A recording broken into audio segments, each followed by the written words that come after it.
Chose. Avec le gars aujourd'hui. Ouais, bon. C'est de voir si tu. C'est bon. C'est bien. C'est bon? C'est bon, c'est bon. Voilà. Ouais, dis-moi, Ah, mais. Amen. Il y a quoi tu marques quelque chose, hein? Alors, pour la Refoua Shelema de Yaakov Israël Ben Chaya, de Nathanaël Eliyahu Ben Deborah, Zeev Yecheskel Zeev Ben Yecheskel Abigail Rachel, Ben Abigail Rachel, Chaya Batluna, Chaya Batluna, Mesod Ben Mazal Tov. de Mesod Ben et Mazatov, Abigail Noah Bat Joël. de Abigail Bat Joël, Joël. Yafa. Non, il y a Abigail Yafa, Bat Joël Joël Noah. Noah. Abigail. Anaël Bat Moli Anaël Bat Moli et Nissim Ben Yael. et Nissim Ben Yael Et Ethan Meir, et Tamir Ben Pascal, Ben Dina. Pascal. Dina. Dina. C'est bon? Bezrat Hashem, que ces divrei Torah soient les Elohim Nishmatam, Pour la Rachel Am Israël. pour la Tzachad Yam Israël, Amen. pour la guérison de tous les blessés, Bezrat Hashem, Géoula, vite. pour une Yeshua rapide du Ham Israël, Bezrat Hashem. Alors vous savez que ce soir, en fait je suis un peu jaloux de la vie, je veux dire pourquoi. Parce que, Le retour à faire à Jérusalem. parce que ça fait des années, mais si Yata Dishmaya, que j'essaye le Kaf Aleph Adar, le 21 Adar ce soir, c'est la Iloula du Noam Elimelech, Milijensk. de Lijensk.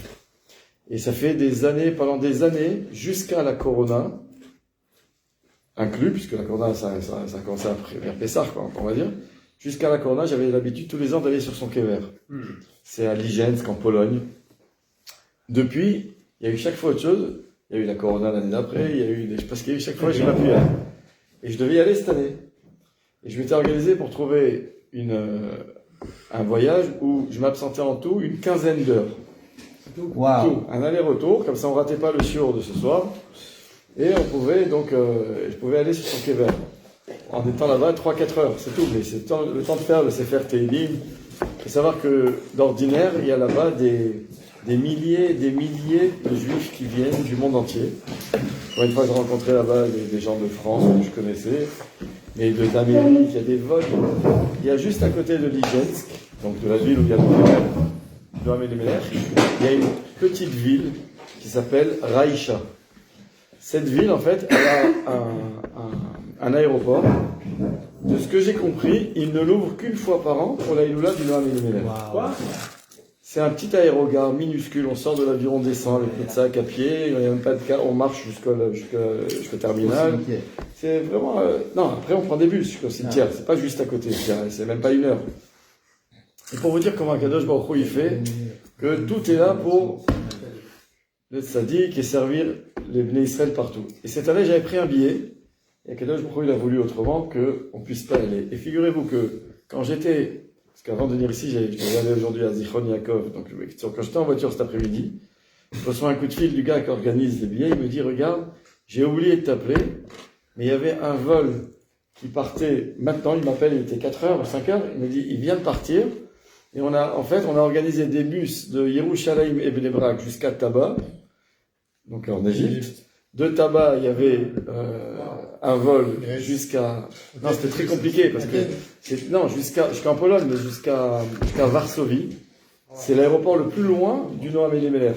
C'est 6 ou 7 heures après le bus. Il m'a dit, j'ai oublié de t'appeler, t'aurais voulu venir. Je dis, non, en réalité, j'aurais pas pu venir parce que j'aurais pas pu... D'abord... Non, ma femme, bon, j'avais laissé partir en ce moment. Quand tu partes, c'est pas quand tu rentres, mais disons. En tout cas, pour dire que... Tout ça pour dire qu'il y a même cette année, il y a des milliers de juifs qui ont voyagé, moins d'Israël, forcément, avec les circonstances, mais du monde entier. Et moi, je peux vous dire personnellement, les fois où Zachiti, j'ai eu le mérite d'y aller, j'ai vu des vrais Yeshuot. Après, chacun, il a un kécher, en plus, pas avec un tzaddik. Moi, je sais que quand j'ai fait ma bar mitzvah, donc ça remonte à pas mal d'années maintenant, on habitait Paris, et on connaissait à Anvers, il y avait un rab qui est niftar depuis, qui s'appelait Rabbi Yankel. C'était un admour comme ça, et on allait, c'était facile de Paris à Anvers, c'était 2 heures de voiture. Et c'est ce Rabbi Yankel qui m'a mis mes tefilines la première fois, à l'âge de 13 ans. Et lui, c'était un descendant du Noam Elimelech. Et il m'avait offert, et je l'ai toujours à la maison, un sefer Noam Elimelech, de son faut savoir qu'il est niftar aujourd'hui, donc le Kaf Aleph Adar, ça fait 239 ans. En 1787, le Noam Elimelech. Donc ça fait pas mal d'années. Donc lui, c'était un descendant de ce Rav, il m'avait offert, et jusqu'à aujourd'hui, j'ai ce Sefer à la maison avec sa Agdasha. Et vous savez il y a un inyan comme ça, c'est connu, quand vous allez dans les hôpitaux religieux en Israël, Sharet Tzedek, Laniado, dans les salles d'accouchement, il y a toujours un Noam Elimelech. Parce qu'on dit que c'est une sgoula, pour une femme qui accouche, de mettre sous son coussin ce Sefer Noam Elimelech, et qui facilite l'accouchement. Et moi, je sais que ma femme et mes filles, chaque fois qu'elles ont accouché, elles ont toujours pris mon J'ai fait Sefer. le rapport avec le livre que j'ai. Ah non, t'as fait le rapport. Alors pourquoi je suis jaloux de la vie? Parce que du coup, je me suis dit, bon, j'ai pas eu le mérite d'y aller, je voulais organiser une Seouda. Et ça devait se faire ce soir dans la yeshiva de mon fils, et en finale, ça s'est pas fait. Peu importe, parce que ils avaient un shiur qui a été annulé, justement, à cause du matzah. Et sinon, je l'aurais fait demain à l'école, mais il n'y a pas d'école en ce moment. Donc, à l'irée, j'espère pouvoir le faire au Beth Midrash, au Kollel, si tout le monde vient, pour qu'il y ait un minyan, et qu'il fasse une Seouda, et qu'on fasse, Bezrat Hashem, des Teilim, pour que Zruto Yagen Alenu. Tout ça pour me dire que tu as eu le mérite de faire une Seouda pour Noël et ce soir. Donc, Bezrat Hashem, que ça t'amène à la maison de la Baracha, de la Kidusha, de la Tzlacha, du Nachat des enfants, Amen. et tout ce que tu désires. Amen. Alors, vous savez que on est rentré dans la période, je ne vais pas vous parler de période messianique, là. On parle de période de notre calendrier, entre Purim et Pessah. Vous savez que dans la halakha, c'est écrit qu'au mois de Hadar, il y a, en plus des parachiotes qu'on lit tous les Shabbats, il y a Arba parachiotes. Il y a Parashat Shkalim, Parashat Zachor, ça c'est les deux parachiotes avant Purim. Alors pourquoi Shkalim, on l'a fait au début du Hadar, enfin juste avant Rosh Chodesh Hadar? Parce qu'en fait, à l'époque où il y avait le Beth Amikdash, une fois par an, on faisait en fait un appel, d'accord, pour ramasser de l'argent. Un allodon, sauf que tout le monde devait donner la même somme, même le riche ne pouvait pas donner plus et le pauvre ne pouvait pas donner moins. Je rêve de faire un allodon comme ça, mais en le mettant au-dessus d'un shekel quand même. en tout cas, Bekitsour. Et à quoi ça servait? À quoi servait cet argent? Il remplissait la caisse du Beth Amikdash qui servait au korbanot Tzibour. Parce qu'il y avait deux catégories de sacrifices qu'on faisait au Beth Amikdash. Il y avait ou les korbanot Yachid. Moi j'ai envie, quelqu'un il a fait une avera, il va amener un korban khatat. Une femme qui a accouché, elle veut faire son korban. Toda, quelqu'un.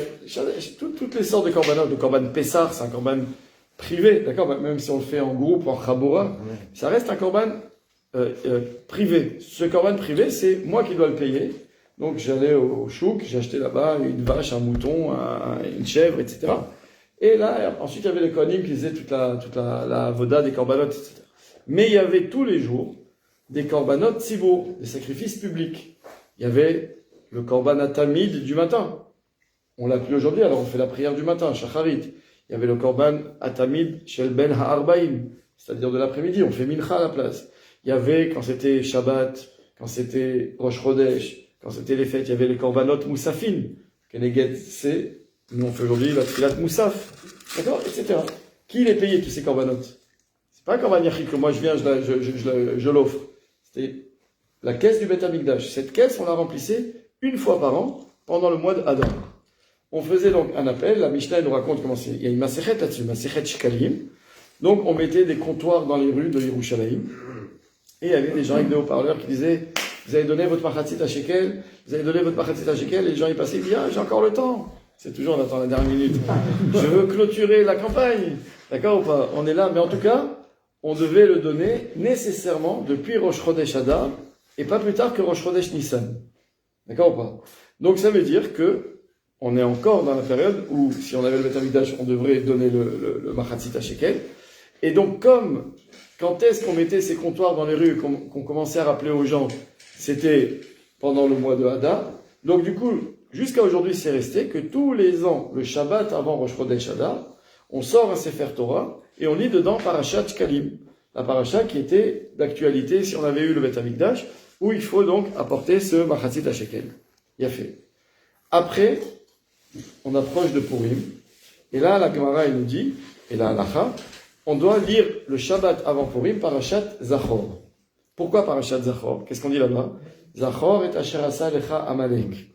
Alors c'est intéressant de comprendre un petit peu ici ce qui est écrit dans cette paracha.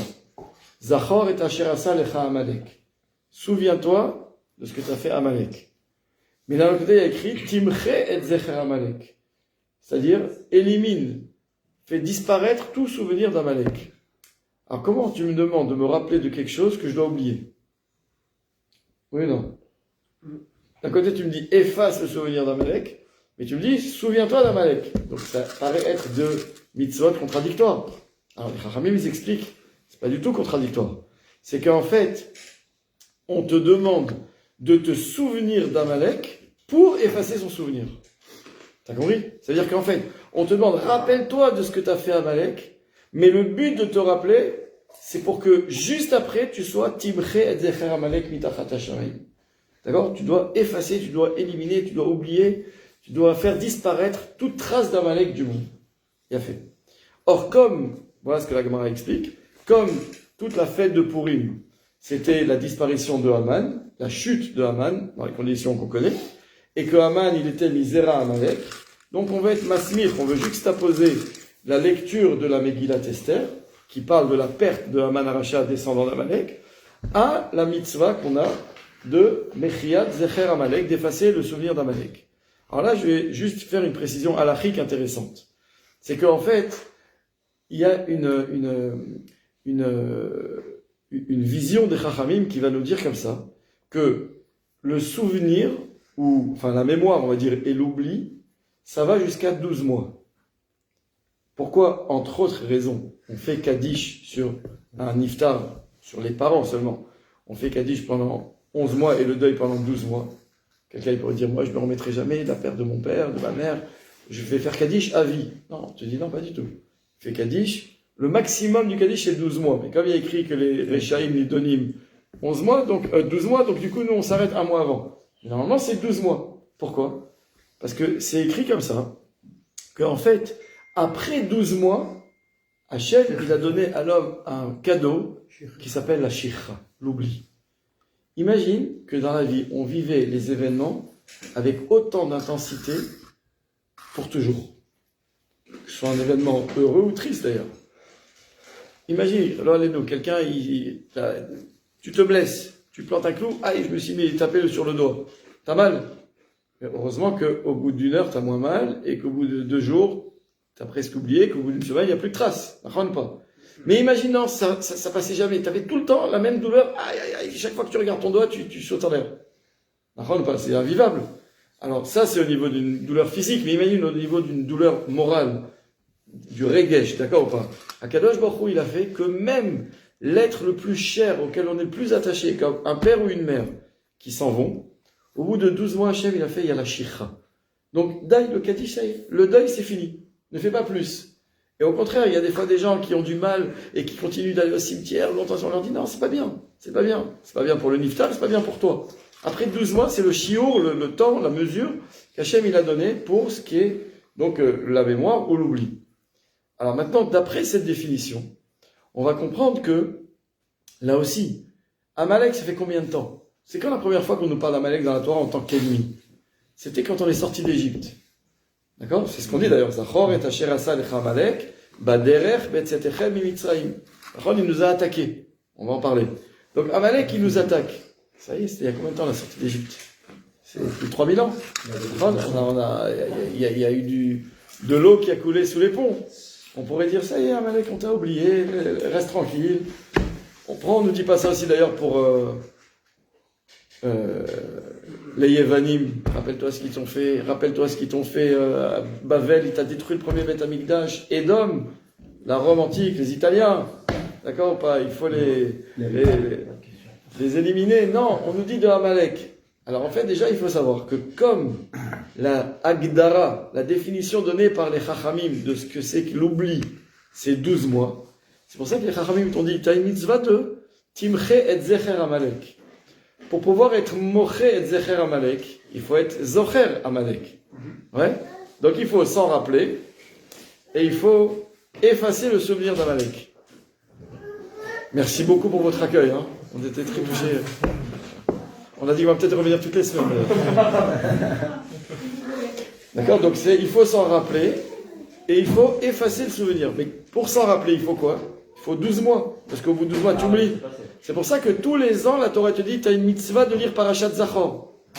Lis parce que tu pourrais dire, c'est bon, qu'est-ce que je fais? Eh bien, une fois par an, je lis la Megillat Esther. C'est bon? Timchet Zecha Amalek. J'ai tapé fort quand on a dit Aman, j'ai effacé Amalek. Non, il faut que tu te rappelles d'Amalek. Et maintenant que tu t'es rappelé, il faut que tu effaces son souvenir. Mais dans 12 mois, tu vas l'oublier de nouveau naturellement. Donc, de nouveau, Zachor et Asher Asadech Amalek. C'est une mitzvah positive. D'ailleurs, c'est ramené dans les Sfarim que l'année dernière, l'année prochaine, c'est une Shana Meuberet ou pas? Je me souviens pas. Il y a 2 Hadar l'année prochaine? Je pense, non, c'est tout.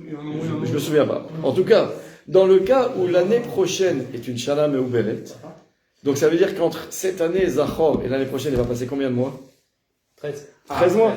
Donc ça veut dire que c'est un problème. C'est pour ça qu'il y en a qui disent que dans le cas où l'année suivante, elle est une Shana Meuberet, cette année, quand on va être au mois de juillet, août, quand on va lire Parashat Kitetse dans la Torah, donc, et à là-bas le passage de Zachor, avant de monter à la Torah pour le Maftir, on lit Zachor, c'est bien de rappeler aux gens, de se dire, comme maintenant le Inyan de la Shikha, c'est au bout de 12 mois, mais qu'entre une lecture et la suivante, il y a 13 mois, donc ayez la kavana aujourd'hui, sans bracha, sans rien, d'être Mekayem, la mitzvah de Srirat Vechiat Amalek, pour pas rentrer dans le problème que tu as dépassé les 12 mois, donc de toute façon tu as oublié.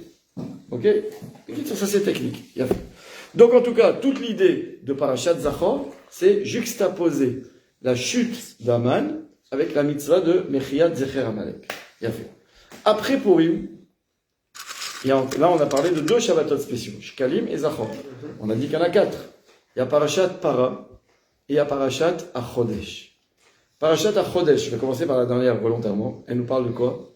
Achodesh Azeh Lachem Rosh Chodashim Rishon Hu Lachem Lechotche Hashana. Qui a dit cette phrase à qui et quand? C'est Moshe Rabbeinu qui parle au Bnei Israël, Achodesh Azeh Lachem. Donc Moshe il parle au Bnei Israël et il leur dit ce mois, le mois dans lequel on se trouve, c'est-à-dire Nissan. Il parle au mois de Nissan. Rosh Chodashim, c'est le premier des mois. Rishon Hu Lachem Lechotche Hashana. Donc notre calendrier il commence au mois de Nissan. Quand il y a écrit dans la Torah Bachodesh Harishon, c'est Nissan. Quand il y a écrit Bachodesh Hashevi'i, c'est Tishrei. Le 7e mois, c'est Tishrei. Alors que nous, on fait Rosh Hashanah en Tishrei. Mais dans la Torah, le 7e mois, c'est Tishrei. Le premier, c'est Nissan. Il y a fait. Maintenant, comme il y a une mitzvah, parce que c'est une mitzvah quand il y a écrit Achodesh Azeh Lachem Rosh Chodashim, Rishon Hu Lachem Lechotche Hashana. Qu'est-ce qu'il veut dire? C'est pas juste une info qu'on nous jette.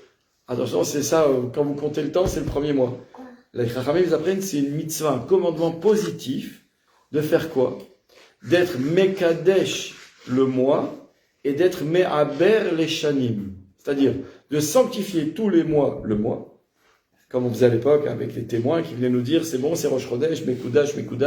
Et du coup, Rosh Chodesh, c'est un jour Kadosh, on fait Moussaf, on a amené un Korban Moussafi dans le Beth Amikdash.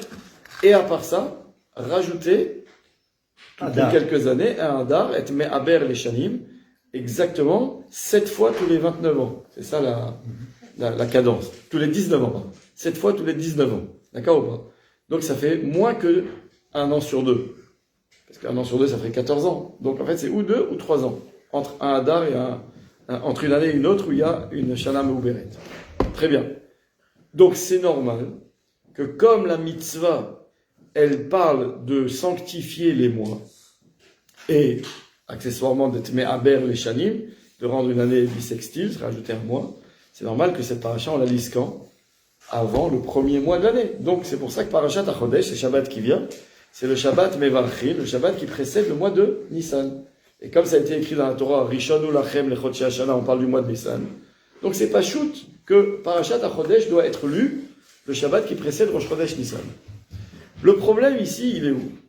Il est Parashat Para, qu'on a lu Shabbat passé. Qu'est-ce que nous dit cette paracha? De quoi elle parle, Parashat Para? C'est quoi le sujet? Para Aduma, non, pas du tout. Para Aduma Temima. Un peu de pureté. Veikru Elecha Para Aduma Temima, Asher Lo Ala Aleaol, etc. Voilà, il fallait. Il y a toute une paracha qui nous parle de la vache rousse. Qu'est-ce qu'on faisait avec la vache rousse? On l'a brûlée intégralement. Et avec les cendres, on mélangeait ces cendres avec de l'eau. Maïm Chaim. Et ce mélange-là, on l'aspergeait sur des personnes dont on va parler tout de suite, qui étaient impures, mais une certaine impureté, qui avaient contracté une impureté liée à la mort. Par exemple, ils avaient touché un cadavre humain, ou bien elles étaient dans un même volume de là où il y avait quelqu'un qui était mort, donc du coup, elles avaient été mékabel tout un, donc elles sont tamées. Donc comme elles sont tamées, elles sont impures, il faut les purifier. Donc il y a des purifications où ça suffit d'aller au mikvé, en attendant le lendemain ou en attendant 7 jours. Toumat met, c'est ce qui s'appelle Ari Avot Atum'a, le plus haut niveau d'impureté. Pour se purifier de ça, il fallait Paradouma. Il a fait. Quand est-ce qu'on faisait cette purification par la Torah? N'importe quand. N'importe qui est devenu Tamé Met, il fallait qu'il se purifie, puisque sinon il ne peut pas rentrer dans le Beth Amikdash. Donc forcément il fallait la faire avant Pessah, puisque tout le monde rentrait au Beth Amikdash pour Pessah, pour faire le Korban Pessah. Et les deux autres fêtes, puisqu'on faisait Aliyah à la Régel, Sukkot et Shavuot. Et à part ça, quelqu'un qui voulait amener un Korban, n'importe quand dans l'année, il doit venir au Beth Amikdash, il ne peut pas rentrer s'il n'est pas Tahor, donc il devait se purifier. Donc en 2 mots, cette paracha de la Paradouma, elle était tout le temps d'actualité. Pourquoi est-ce qu'on la lit ici? Alors, je vais vous dire ce que nous dit Rashi dans la Gemara. La Gemara nous dit comme ça. Rosh Chodesh Adar Shechaliot Beshabbat Korim Beparashat Shkalim Bashnia Zachor Bashlishit Paraduma Bareviit Achodesh Azelachem. Donc la Gemara nous a dit, il y a 1, 2, 3, 4. Premier Shkalim, Zachor, Para Achodesh. Rashi nous dit, pourquoi Para Aduma, la Parashat Para? Il nous dit comme ça, et on va comprendre le lien. Le'azhir et Israël letaher, pour avertir les béné Israël qui doivent se purifier. Sheya'asu pisrehen betahara, pour qu'ils fassent leur korban Pessah dans un état de pureté. Donc en fait, là, il y a un point en plus, c'est que comme on approche de Pessah, et que Pessah, forcément, tout le monde doit venir au Beth Amikdash pour le korban Pessah, et qu'il faut pour ça être tahor, donc n'oubliez pas comment on fait pour se purifier. Donc on lisait Parashat Para. Le problème c'est quoi? C'est que Rashi il ajoute ici quelques mots. Il nous dit comme ça. Bedinhu shetakdim achodesh le para. Il te dit, il faut, logiquement, il aurait fallu que Parashat Achodesh soit avant Parashat Para. Dans la logique des choses, on aurait dû lire d'abord Parashat Achodesh et ensuite Parashat Para. Pas comme on fait. Pourquoi? Chez Be'echad ben Nissan hukam Mishkan. Parce que le premier Nissan, c'était la Hakamat à Mishkan. On a construit le Mishkan et inauguré. Et le 2 Nissan, ou Basheni Nisrefa Para. À l'époque, dans le désert, quand on a construit le Mishkan. Tant qu'il n'y avait pas de Mishkan, il n'y avait pas de Korbanot. Tant qu'il n'y avait pas de Korbanot, il ne pouvait pas non plus avoir la Para Adouma. Donc maintenant, qu'est-ce qui est venu avant? Le Mishkan. Et ensuite la Para Adouma. Or, le Mishkan, c'était le premier Nissan. Et la Para Adouma, c'était le 2 Nissan. De la sortie d'Égypte. Enfin, de l'année suivante, la sortie d'Égypte. Donc, logiquement, puisque moi je fais Parashat Achodesh, c'est sur la Kedusha du mois de Nissan, qui est lié aussi au fait qu'on a inauguré le Mishkan au mois de Nissan. Et Parashat Para en souvenir de ce qu'on doit se purifier pour le Korban Pessah. Et que quand moi je regarde dans l'histoire, je vois qu'on a d'abord fait Hakamat Mishkan, qui correspond à Parashat Achodesh, et ensuite la Srefa, la Para. Donc logiquement aussi, nous, on devrait faire aujourd'hui d'abord Parashat Achodesh, et après la Parashat Para. Ah, pourquoi on fait Parashat Para avant? Question de Rashi. Rashi dit, Velama Para Kodemet. Pourquoi la Parashat Para est avant? Et Rashi nous dit, Shehi Taharatan Shel Kol Israël. Parce que cette Parashat Para, elle représente la purification de tout le Ham Israël. Voilà les termes de Rashi. Les Chachamim sur ce Rashi, ils disent, je comprends pas. Je sais très bien que Parashat Para, c'est la purification du Ham Israël. Mais encore une fois, Adaïn, pourquoi on doit se purifier? Pour le Korban Pessah. Donc, le Korban Pessah, c'est pendant le mois de Nissan. Et sanctifier le mois de Nissan, il faut qu'on nous le rappelle avant. Donc, je devrais faire Parashat Achodesh d'abord, qui me prépare au mois de Nissan. Et ensuite, Parashat Para, qui nous parle de ce qui est lié au Korban Pessah. Ah, tu me dis quoi? Parashat Para, c'est la purification du Ham Israël. Mais je sais, c'est pour ça que je le fais, sinon je ne le ferai pas, Bichlal.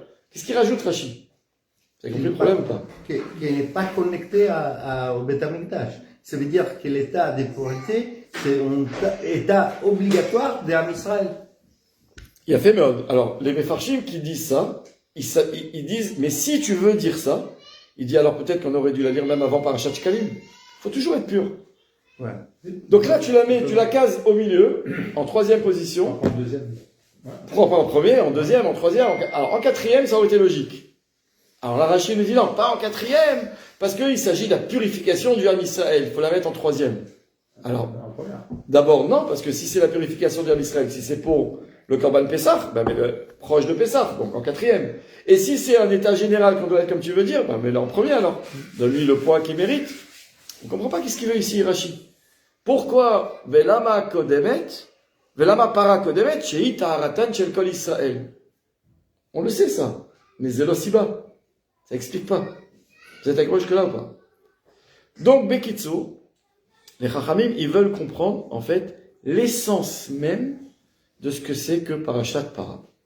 Et ça va nous éclairer à nous, même si on est déjà après la Parashat Para, sur, en fait, le temps à venir, c'est-à-dire la fin du mois de Adar, et évidemment, Bezrat Hashem, le mois de Nissan, et Siyata d'Ishmaïa, qui soit le mois de la Géoula. Amen. Il faut savoir que le Noam Elimelech, puisqu'on va parler de lui, il disait quelque chose de très manière. Il disait comme ça. En fait, celui qui dit ça, c'est son Talmid. D'accord ou pas? Le Maor Vashemesh. Vous savez que le Noam Elimelech, c'était l'élève du Maguid de Mezrich, qui était lui-même l'élève du Baal Shem Tov direct. D'accord? Donc en fait, c'est proche. Le Baal Shem Tov, c'est l'élève du Rav. L'élève de l'élève du Baal Shem Tov, c'était le Noam Elimelech. Vous savez, on raconte beaucoup sur le Noam Elimelech. Il avait 3 frères, mais celui qui est le plus connu des 3, c'était un qui s'appelait Meshulam. Meshulam. Et en fait, ce Rav Meshulam, tout le monde l'appelait de façon plus affectueuse et plus courte, le Rav Zouché. Rav Zousha. Minneapolis. D'accord, pardon. Minneapolis. Ce Rav Zousha et le Noam Elimelech, en fait, ils avaient pris sur eux de faire ce qui s'appelait Galout. Il y avait des grands tzadikim comme ça en Pologne, en Russie, en Biélorussie comme ça. C'était dans le courant chassidique surtout, qui faisaient, ils prenaient sur eux des temps de Galout. C'était quoi? C'est que de temps en temps, ils disaient à leur femme, regarde, je pars, je reviens dans 3 semaines. Je reviens dans 2 semaines, je sais pas quand je reviens. Ah, vous rêveriez tous de faire ça, mais attention, c'est pas simple. Parce qu'en fait, c'était partir en changeant d'identité, ils se déguisaient comme des pauvres, des miskénis, et ils allaient, et pendant 1 semaine, ou 3 semaines, ou 2 mois, des fois c'était long, hein, ils étaient en galoute, et ils voulaient surtout pas qu'on sache qui ils étaient, et ils voulaient vivre comme des exilés. Ils dormaient dans les coins des synagogues. Surtout, il fallait pas qu'on sache qui ils sont. Et si jamais on savait, hop, ils disparaissaient, ils allaient ailleurs. Où on va pas. Il y a beaucoup d'histoires dans le. Pourquoi le but de faire ça exactement? Alors, le but c'était ce qui s'appelle faire une kapara. Parce qu'il faut savoir qu'il y a plusieurs niveaux de kapara. D'accord ou pas? Il y a jeûner, c'est une kapara. Et un des niveaux de kapara, c'est galout. Galout, de la même façon que l'Am Israël, il est en galout général, et c'est un tikkun, il y a aussi un galout privé, ishi, prati, d'accord ou pas? Non, mais il dédiait ça pour le bénéfice d'Am Israël. Et en fait, tout ça, c'était pour le srout du Ham Israël. Et il disait comme ça, le Ham Israël, il a besoin de Yeshuot. À l'époque, il souffrait beaucoup. Aujourd'hui, on est dans un pays, donc en fait, on souffre de l'Iran, du Hezbollah, on souffre de Hamas. À l'époque, c'était des communautés comme ça qui étaient dispersées dans des pays qui nous aimaient pas. Et de temps en temps, il y avait des pogroms. De temps en temps, il y avait des nouvelles xérotes. Voilà, à tous les niveaux. Toutes les histoires à l'époque des juifs qui tuent les enfants chrétiens, toutes les anilotes d'âme. Mais qui ils en ont passé, les juifs, dans le monde entier, mais dans ces régions du monde particulièrement. Et pour pouvoir amener des Yeshuot au Ham Israël, ils prenaient sur eux Galout. D'accord? Et c'était quoi en fait partir en Galout? C'était comme je vous l'ai dit, on partait incognito. Incognito. Vous ne savez pas qui vous étiez. On vous traitait mal des fois. Vous voyez comme des clochards, vous voyez un gars comme ça, tu sais pas que c'est un pilier du monde. Le monde il tient sur ses épaules. Tu sais pas, toi, tu vois l'air d'un misken. Les gens ils avaient tous à l'époque la barbe, ils étaient comme ça, ils étaient assis dans les coins des synagogues, à l'arrière. Des fois, ils n'étaient même pas invités le Shabbat. Et ils disaient rien. Ils prenaient sur eux, ils prenaient sur eux. Ce galout là, c'était... Et Rav Zusha, il était connu comme le Noam Elimelech qui faisait ça. Ils ont fait ça des années de leur vie. Rav Zusha encore plus que le Noam Elimelech. En tout cas, on ramène ici qu'un Talmid, le Maor Vachemesh, qui était un Talmid du Noam Elimelech, il disait comme ça.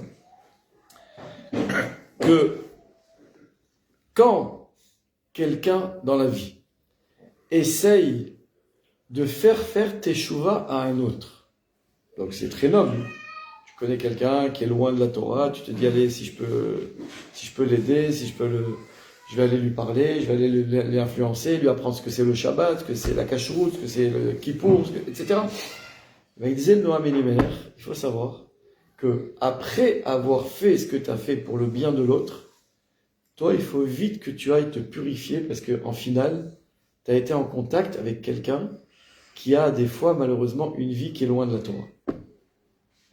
Comme ça, il disait le Noam Elimelech.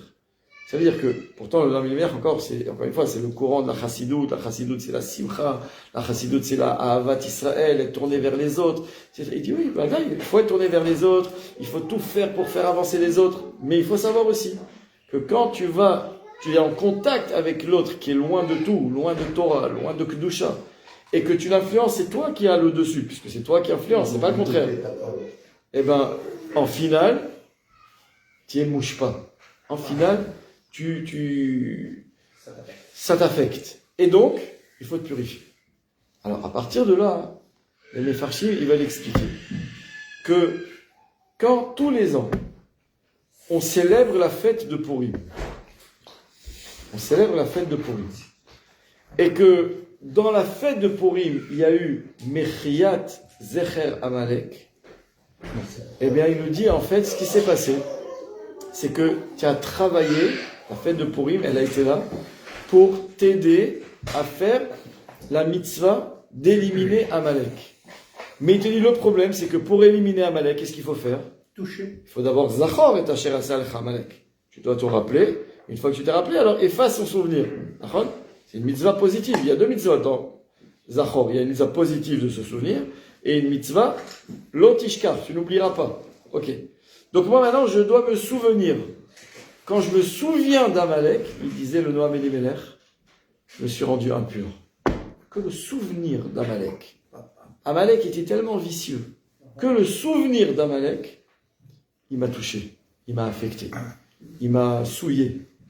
Et donc, il disait le Noam Elimelech sa réponse, qu'en fait, il voulait expliquer. Quand Rashi va nous dire que le troisième Shabbat particulier, c'est Parashat Para. Et Rachid nous demande, oui, mais normalement, pareil devrait être proche de Pessah. Après Parashat HaChodesh. Velama Para Kodemet, il te demande, pourquoi Para il est avant? Bishvil mipnei shehi ta'aratan shel Israël. Parce que c'est la purification de Israël. Il dit le Noam Elimelech et d'autres rabbinim, le rabbi Me'apta, il disait comme ça. Ça veut dire quoi? Que c'est la purification d'Israël. C'est pas la purification d'Israël à l'approche de Pessah, il faut te préparer parce que tu vas rentrer dans le Beth Amikdash. C'est tout simplement, après Amalek, tu dois te purifier. Tu as été en contact avec Amalek, va te purifier. Après, tu feras Parashat HaChodesh, après tu aborderas Pessah, le Korban Pessah, la Kedusha du Beth Amikdash, tout ça. Ça découlera. Mais d'abord, tu sors jamais indemne de la rencontre avec Amalek. C'est fou, non? Alors en fait, à partir de là, les Mefarshim veulent expliquer qu'est-ce qu'il a de particulier à Amalek. Pourquoi lui plus que d'autres? On a eu des... malheureusement. On en a vu. Il n'a pas un intérêt territorial. Il n'a pas un intérêt territorial. Mais quand même, il s'est pris la tête de venir de 1600 km pour nous embêter, pour refroidir dans notre élan. On pourrait dire la même chose des Américains en Iran aujourd'hui. Oui, mais en fait, au contraire. Ils n'ont pas d'intérêt territorial. Ils veulent pas conquérir l'Iran. Ouais, exactement. Et ils ont fait des milliers de kilomètres pour venir donner... C'est le chalir de la Kadosh Baruch Hu. Bravo, Vadaï, ça c'est, y a pas de safek. Amalek, parce qu'il a une haine spéciale du juif et même lui, il ne saurait pas l'expliquer, genre comme ça. Ok, mais nous, on a quand même le devoir de la comprendre, cette haine. Pour savoir qu'est-ce que ça veut dire. Qu'est-ce qu'il nous veut, Amalek? Qu'est-ce qu'il nous veut, Ribono Shel Olam? Rashi nous dit, dans la parashat Zachor, on dit Asher karecha baderech. Ça veut dire karcha. Rachid dit, ça veut dire trois choses, trois explications dans Rachid. Soit milachon keri. Keri, c'est en fait l'impureté. Par hasard. Non, il y a mikre, il y a keri et il y a korvachom. Donc, premier qui donne Rachid, d'ailleurs, je crois que c'est mikre, c'est par hasard. Ça veut dire, il t'a accosté dans le désert, tu marchais comme ça et hop, comme s'il te bousculait par hasard. D'accord ou pas? Première explication. Évidemment, qui demande d'être approfondie. Deuxième explication, keri. Keri, c'est quoi? Quelqu'un qui voit un keri, c'est quelqu'un qui a un écoulement séminal. C'est-à-dire, en fait, il t'a rendu impur, il t'a souillé à son contact. Quand il est rentré en contact avec toi, il t'a fait la guerre, c'était pas juste une guerre pour savoir qui va gagner, qui va perdre. La guerre en soi, c'était déjà une victoire pour lui. Parce que rien qu'il est en contact avec toi, déjà, il t'a rabaissé. Troisième explication qu'il dit Rachid. Karcha, c'est milachon kar, kor vachom. Froid ou chaud, qu'est-ce que ça veut dire? Rachid dit, machal lema davar domé. Il donne une parabole. Il dit, imagine un jour un bassin d'eau bouillante. Personne ne peut approcher. Tu mets ton petit doigt de pied, tu sautes en l'air tellement c'est chaud. Et imagine, comme ça, il dit Rachid, un inconscient qui vient et qui plonge dedans. Il plonge, il commence à nager. Il dit, même si lui, il s'est brûlé, aux yeux des autres, il a refroidi le bain de chaude. C'est-à-dire, tous les autres, maintenant, ils le voient, ils disent, ah bon, c'est possible. Tant qu'il n'y en a pas un qui a sauté dedans, tout le monde dit, ah, on n'approche pas, on ne touche pas.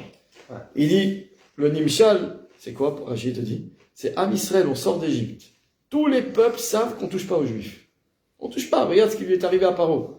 On a touché aux Juifs, 10 macotes, la mer s'est ouverte, elle les a tous avalés. Tout le monde entier a vu ça. Personne n'osait approcher les Juifs, ni pour leur faire du bien, ni pour leur faire du mal. C'était la bête noire du monde. Donc, ou on respectait le peuple, ou en tout cas, on s'en éloignait. Et qu'est-ce qu'il fait Amalek? Il vient comme un inconscient, et il a perdu cette guerre d'Amalek. Il a pris des coups, mais en finale, qu'est-ce qu'il a fait Amalek? Il a fait que attaquer Israël, ça devient possible. Si aujourd'hui l'Iran nous attaque, c'est parce qu'un jour, leur ancêtre, si c'est leur ancêtre, Amalek, il nous a attaqués. Si un jour le Hamas, il nous a attaqués, c'est parce que c'est possible d'attaquer le juif. Avant, c'était pas possible. On est sorti d'Égypte, c'était pas possible, et c'était censé rester pas possible. C'est ça qu'Hachem il voulait. Et on devait recevoir la Torah, rentrer en Eretz Israël, le Mashiach, la Géoula. Tout va bien. Malheureusement, ça s'est pas passé comme ça. Pour plusieurs raisons. Parce que la faute du Vaudor, la faute des explorateurs, et aussi Amalek. Amalek, qu'est-ce qu'il a fait? Il a rendu envisageable pour un non-juif qui a une haine en lui, que cette haine s'exprime et qu'il vienne attaquer le juif. Ok. Mais il faut savoir que dans les textes, d'ailleurs, qui c'est qui va le dire? C'est Bil'am Aracha. Rappelez-vous, quand il va venir faire en shlichut de Balak, qui va vouloir maudire, mais ça il va faire des brachot. Il dit plein de choses. Et entre autres, qu'est-ce qu'il dit en parlant d'Amalek, dans une de ses interventions? Il dit comme ça, Reshit goïm Amalek, ve'acharito ade oved. Le premier des peuples, c'est Amalek, et il est voué, en finale, à disparaître, à être détruit. Et les trônes de Dieu. Ça, c'est dans les brachot, c'est une bracha, ça, qui fait Bil'am. Et pourquoi Bil'am Aracha, qui était Chacham, pourquoi il appelle Amalek Reshit? Pourquoi Reshit? Alors, le pshat, c'est parce que c'est le premier peuple qui nous a attaqués. Mais les Mefarshim, il faut remarquer que dans tous les peuples du monde, il y en a deux qui s'appellent Reshit. Israël et Amalek. Bereshit bara Elokim, Rachid dit c'est quoi Bereshit? Bishvil Reshit. C'est qui Reshit, Rachid dit? C'est la Torah et c'est Israël. D'accord? Hashem Kanani Reshit Darko, c'est la Torah, c'est Israël. Et la Torah, elle s'appelle aussi Reshit. Mais Kitso, Am Israël, il s'appelle Reshit. Et la Torah, elle te dit ailleurs, dans Bilam, Reshit Goïm Amalek. Que Amalek s'appelle aussi Reshit. Donc déjà, on voit on a envie de dire qu'il y a le pendant d'Israël dans les nations, c'est Amalek. Le Rambam Maïmonide, il dit quelque chose qui fait peur. Il dit tous les peuples qui ont fait du mal au Béné Israël dans l'histoire, ils ont disparu, sauf Amalek. Amalek, c'est l'ennemi continu du Ham Israël. Lui, il disparaît pas. Il disparaîtra. Acharito ade Oved. Vadaï. Oved avec Aleph, Olech leimoud, ça veut dire. Après, il va disparaître. Acharito, à la fin des temps. Entre-temps, il est là. Et une fois, Amalek, c'est Hitler, Imarchemo. Une fois, Amalek, c'est l'Iran. Une fois, Amalek, c'est Edom. Une fois, il a plein de visages. D'accord? Mais, en finale, il est toujours là. Donc, il est Réchit et il est Acharit. Comme Am Israël. Sauf que, du Réchit, on est au même Réchit, mais que Acharit de Amalek, c'est Acharito Ade Oved, il finit par disparaître, et que le Acharit de Am Israël, c'est Acharitra Yisge, tu vas te développer, tu vas grandir, tu vas réussir, c'est la Géoula, etc. Voilà la différence. Donc déjà, on comprend qu'est-ce qu'il nous veut sur Amalek. Mais pourquoi il est arrivé après Paro? On aurait pu croire si c'était depuis le début que ça aurait pu être Nimrod, ça aurait pu être Paro, Pourquoi tous ceux d'avant, Amalek, sont parce pas que, considérés Razak, tu poses une bonne question. Parce qu'en fait, Il y a d'autres. avant Paro, le Ham Israël, c'est pas encore le Ham Israël. Ok. Le Ham Israël, il devient Ham Israël quand il sort d'Égypte. C'est pour ça qu'il y a écrit que la vol akachat lo goy mikerev goy. Comme ça, c'est écrit dans le Passouk. Que c'est quoi le miracle de la sortie d'Égypte? C'est Akadosh Baruch Hu qui prend un goy, un peuple, ça veut dire, qui est mikerev goy, qui est au sein d'un autre peuple. Et les Mefarshim, ils expliquent ça veut dire. C'est comme quand une femme elle accouche, on vient sortir de son ventre une vie qui était jusque-là dedans. Am Israël, quand il était en Égypte, l'Égypte c'est comme une femme enceinte. Et Am Israël, il est né en tant qu'Am Israël. Il vivait, mais c'était une grande famille. Ils sont arrivés, le premier qui est descendu c'est Yosef. Après ils sont arrivés à 70, toute la famille de Yosef. Et après Paro, Vaishretsu, Vairbu, ils sont multipliés, des millions, etc. Mais c'était une grande famille.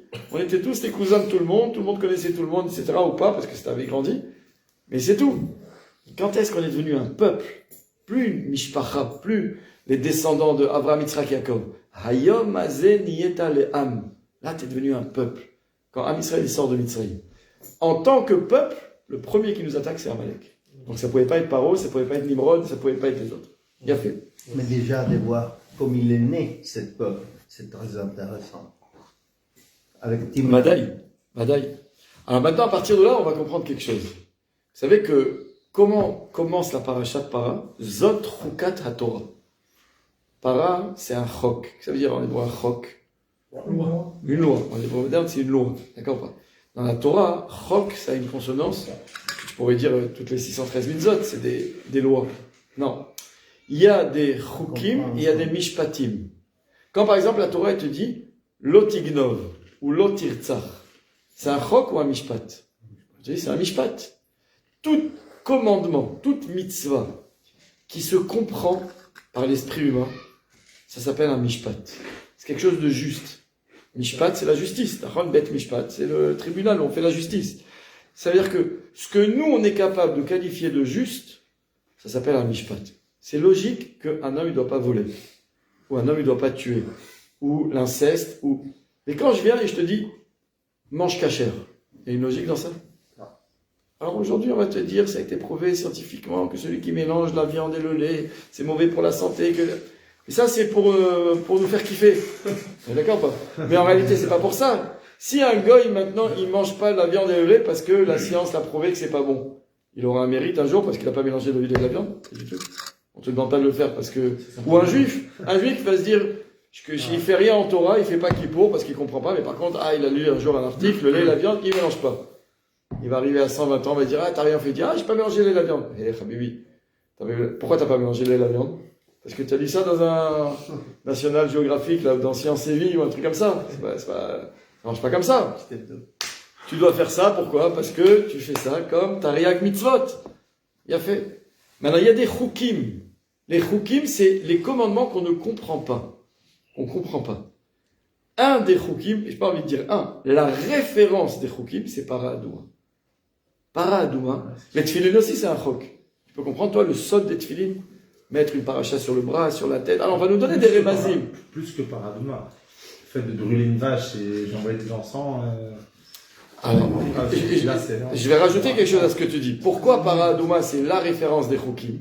Parce qu'en fait, il y a quelque chose d'étonnant dans la Para Adouma. C'est lui là C'est qu'il y a écrit comme ça. Exactement. Il y a écrit comme ça. que Mishéaya mit asek bepara aduma nitma. Ça veut dire, toi maintenant, tu es un Kohen, tu dois faire le processus de la paradouma. Tu prends la paradouma, tu la fais brûler, tu prends la cendre, tu la mélanges et tu asperges sur le gars qui est impur. Donc lui, il devient pur. Ça suffit pas, il faut aussi aller au mikvé, attendre 7 jours. Mais non, il devient pur grâce à ça. Toi, tu deviens pur. Donc tout le monde dit, je comprends pas. Si ce que je fais a la force de purifier l'autre, comment ça peut moi me rendre impur? Chok. C'est un chok. Pose pas de questions, tu peux pas comprendre. Et lui, on a lui faire, en plus, on a lui faire le. Et lui après, il y a tout un processus pour que lui aussi se purifie. C'est le même processus. Non, il n'a pas besoin de paradoxe, parce que lui, il n'a pas une tomate. Non, Khazak, c'est pas une question. D'accord, parce que lui, c'est pas tomate met. La vache rousse, c'est pour tomate met. D'accord. Donc, Bekitso. Donc, le gars, il a purifié l'autre, lui, il est devenu impur. La Gemara te dit, Zenikra Chok. Mais le Noam Elimelech, il explique, il va te dire, pourquoi ça marche comme ça? Parce que justement, si tu comprends que toute la raison pourquoi tu lis la parashat para, c'est parce que tu as été en contact avec Amalek, donc tu comprends que le contact avec l'impureté te rend impur, même si toi tu es pur. Eh bien, sache que quand toi tu viens purifier l'impur en faisant la para Adouma, tu as quand même été en contact avec lui, toi aussi tu es devenu impur. Ça va dans le sens. D'accord? C'est cohérent avec la mitzvah de Paradouma. Sauf que, il faut qu'on comprenne une chose. C'était qui l'homme le plus sage de tous les temps? Shlomo Amelech. Il s'appelait Achacham Mikol Adam. Lui, il a dit un jour, il y a un verset où il dit comme ça, Amarti Erkema Vehi Rechoka Mimeni. J'ai dit, Amarti Erkema, c'est une nation de Chochma. Je vais m'assagir, je vais tout comprendre par ma sagesse. Pourtant, Vehi, elle, on ne sait pas de quoi on parle, Rechoka Mimeni. Elle n'est pas à ma portée. Le Midrash, il dit de quoi parlait Shlomo Amelech? De Paradouma. Ça veut dire, il dit, moi qui comprends tout, parce que je suis un Chacham Mikol Adam, sur elle, la Paradouma, il Rechoka Mimeni. J'ai jamais réussi à comprendre. Donc, c'est vraiment un chok. Même l'homme le plus Chacham Mikol Adam, il n'a pas compris c'est quoi le sens profond de la Paradouma. Bon Enassé, on ne va pas avoir la prétention de comprendre, puisque si Shlomo Amelech n'a pas compris, nous aussi on ne peut pas comprendre. Mais on va essayer de comprendre en fait la position de cette paracha, comment elle est entre Purim et Pessah. Alors on a compris que l'après-Purim, c'est parce qu'il y a eu le contact avec Aman, avec Amalek, etc. Mais on va y comprendre autre chose maintenant liée. Le Sfat Emet, il nous dit comme ça, que si on regarde quelque chose de... Ça, c'était pour moi un grand chidouche cette année. Si vous regardez la Megillah, qu'est-ce qui s'est passé? À la fin de la Megillah, ça, il y a eu le Nes, Am Israël, il a été sauvé. Qu'est-ce qui s'est passé? C'était quand le jour où on devait tous mourir? C'était le 13 Adar. Le jour où on jeûne jusqu'à aujourd'hui d'ailleurs. D'accord? Et donc, le Yud Gimel Adar, c'est le jour où il pile pour, il a fait un tirage au sort, il est tombé sur cette date-là, le 13 Adar. Au début, rappelez-vous, il est tombé sur le 7 Adar.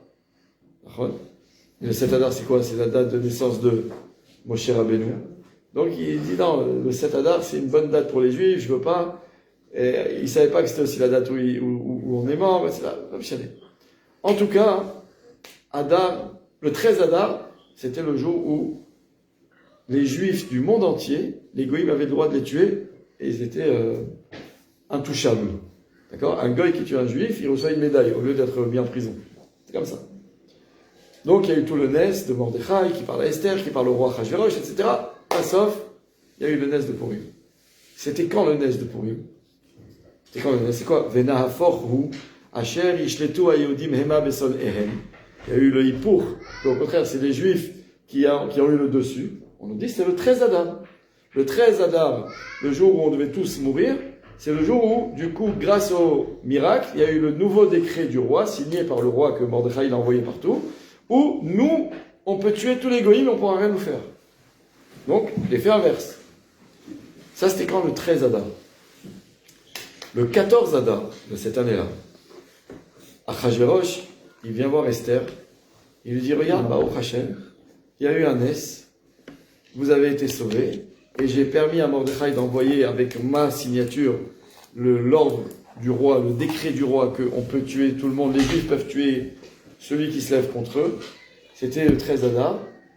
est-ce que tu veux autre chose? Atratzi amalchut veteas. Maché la terre. Demande-moi ce que tu veux. Qu'est-ce qu'elle demande? Elle demande, j'aimerais que à Shushan aussi, on puisse faire comme tu as permis dans le monde entier de faire hier. Donc on est le 14. Elle demande, est-ce qu'à Shushan aussi on peut rajouter un jour où on peut tuer tous ceux qui nous touchent? Le roi il dit, Bekef, c'est ça que tu demandes? Pas de problème. Et donc à Shushan, il y a eu un jour en plus où si jamais un goy voulait toucher un juif, on lui coupait la tête et on ne condamnait pas le juif. C'était le Nes. Maintenant, concrètement, le miracle il a eu lieu dans quelle date? Le 13 et le 14. Alors je pose une question. Nous, qui célébrons Purim 2500 ans après, à peu près, on célèbre Purim quel jour? Le 14 et le 15. Le 14 partout, et le 15, les villes qui sont comme Shushan. Le Sfat Emet, c'était un rave de la lignée des Chassidés Gour. Il demande, je comprends pas. Normalement, quand est-ce qu'on aurait dû célébrer le miracle? Le jour où il a eu lieu. Le jour où il a eu lieu, c'est Vena Forko, à Cherish Letoyalim, ça aurait dû être le 13 et le 14. Pourquoi c'est le 14 et le 15? Et entre parenthèses, c'est écrit dans la Megillah. Kayamim asher nachu bahem hayehudim. Ça veut dire qu'en fait, que nous, on continue de célébrer Purim jusqu'à la fin des temps. Quel jour? Pas le jour où on a pu se lever et tuer nos ennemis. Le jour où on s'est relâché, reposé, après s'être débarrassé de nos ennemis. Donc dans le monde entier, c'était le 14, puisque le 13, c'était la guerre. Ceux qui voulaient tuer, on le tuait. On avait filé avec tout le monde le 14. Et à Shushan, comme elle a demandé que le 14 aussi, on puisse tuer qui on voulait. Donc du coup, quand est-ce qu'on s'est reposé? Le 15. Donc en fait, quand est-ce qu'on fait Purim? Pas le jour où on a pu tuer nos ennemis, qui était le jour du miracle. C'est le jour où on s'est reposé de nos ennemis. C'est écrit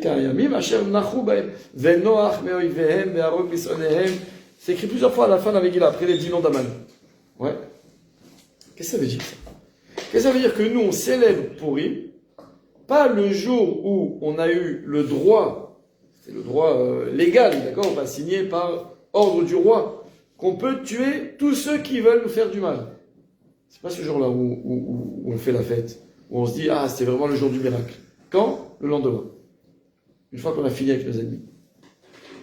Alors regardez qu'est-ce qu'on dit dans Parashat Zachor. On l'a effacé. Non, on n'a pas vraiment effacé puisqu'il est encore là.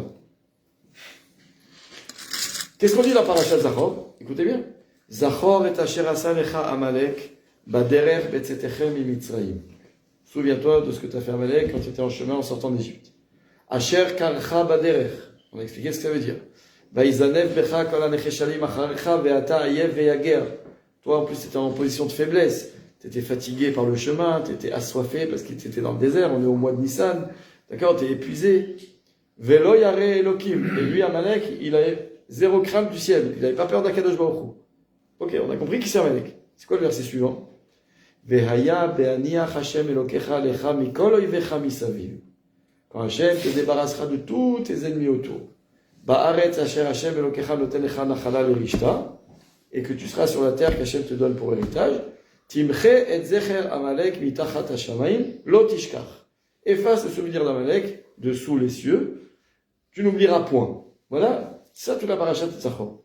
C'est intéressant de voir, il dit le Sfat Emet, que toute la mitzvah de parashat Zachor, la vraie mitzvah d'effacer, c'est quoi? Vehaya ka'asher yaniach Hashem elokecha lecha mikol oivecha misaviv.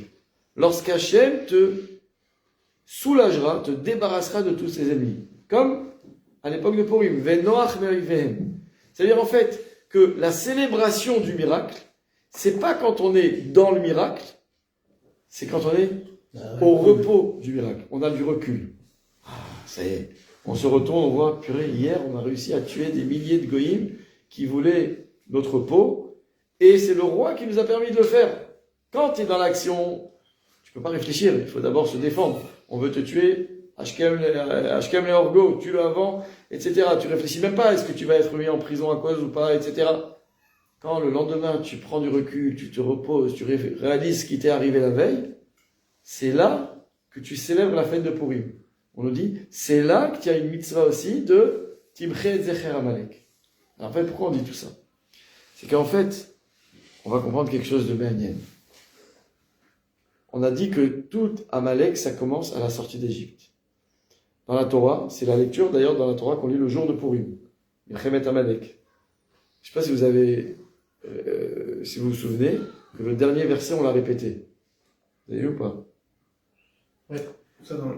Oui, c'est... Dans la Kriyat Torah du jour de Purim, d'accord ou pas? La semaine dernière, c'était mardi chez vous. Mardi matin, on sort un Sefer Torah avant de lire la Megillah, et on lit la paracha de Milchemet Amalek. Cette paracha est fait 9 versets. Vayavo Amalek, Vailachem em Israël birfidim, etc. Et Moshe qui parle à Yoshua, Becharlanu Anashim, aller Rosh HaGiv'a, de monter en haut de la colline, prendre avec toi des hommes, Vetse Hilachem Ba'amalek, va te battre contre eux, et on nous dit, quand Moshe levait les mains, Am Israël gagnait, quand Moshe baissait les mains, Am Israël perdait, etc. Et on nous dit, et le dernier verset, on le répète. Pourquoi? Parce qu'il faut savoir, ça c'est quelque chose à la halakha, quand on fait la halakha de Kriyat Torah, c'est que, déjà, on ne peut pas faire monter quelqu'un à la Torah moins que 3 versets. D'accord? On ne fait pas Birkat Torah, quelqu'un qui monte Barechou, etc., pour moins que 3 versets. Le problème, il est où? C'est que la paracha de la guerre d'Amalek, elle fait 9 versets. Et tu dois faire monter 3 personnes. Donc, qu'est-ce qui se passe? Si tu fais monter 3 personnes, tu vas avoir 3, 3, 3. Tu vas partager équitablement, plus ça tombe bien dans la coupure des textes. Donc, on va dire jusque-là, quel est le problème? Très bien, puisque 3, 3, 3, c'est exactement ce qu'il faut. Mais il y a une autre règle qui nous dit qu'on ne sort pas un Sefer Torah pour moins que 10 versets. Donc, c'est-à-dire, on ne fait pas monter moins que 3 personnes. Jamais tu vas venir à la synagogue un matin, on a fait monter qu'un Cohen et un Israël. Non, il y a 3 personnes qui doivent monter. 3 montées, d'accord ou pas? Donc, il faut 3 montées. Chaque montée, elle ne doit pas faire moins que 3 psukim. Mais on ne peut pas sortir le Sefer Torah moins que 10 psukim. Alors, qu'est-ce qu'ils ont fait, les Chachamim? Ils ont dit, voilà, c'est simple. On va lire le premier 3 psukim. Le deuxième 3 psukim, ça fait 6. Le troisième, sa montée à lui, c'est 3 psukim. Qu'est-ce qu'on fait? On va répéter le dernier pour que ça fasse 4. Et du coup, il a eu les 3 qu'il faut pour lui. Et en tout, 4, 3 et 3, ça fait 10. D'accord? Vous avez compris? Ok. Maintenant, dans cette guerre d'Amalek, dans cette paracha de la guerre d'Amalek, qu'est-ce qu'il y a écrit? Il y a écrit que Moshe Rabbeinu, il dit, Hachem, il dit à Moshe Rabbeinu de monter en haut de la colline, d'envoyer Yehoshua qui prennent des hommes qui vont se battre contre Amalek. Et là, on nous dit, quand Moshe levait les mains, on gagne, quand il les baisse, on perd. Les Mefarshim, il va nous dire quelque chose de très maniel. Je pense que c'est ça le yesod de toute la paracha de Para et Amalek, qui suit Amalek. C'est qu'en fait, Moshe Rabbeinu, il a écrit dans la Torah, Vayavo Amalek, Vailachem im Israël birfidim. C'est quoi ce lieu qui s'appelle Refidim? C'est quoi Refidim?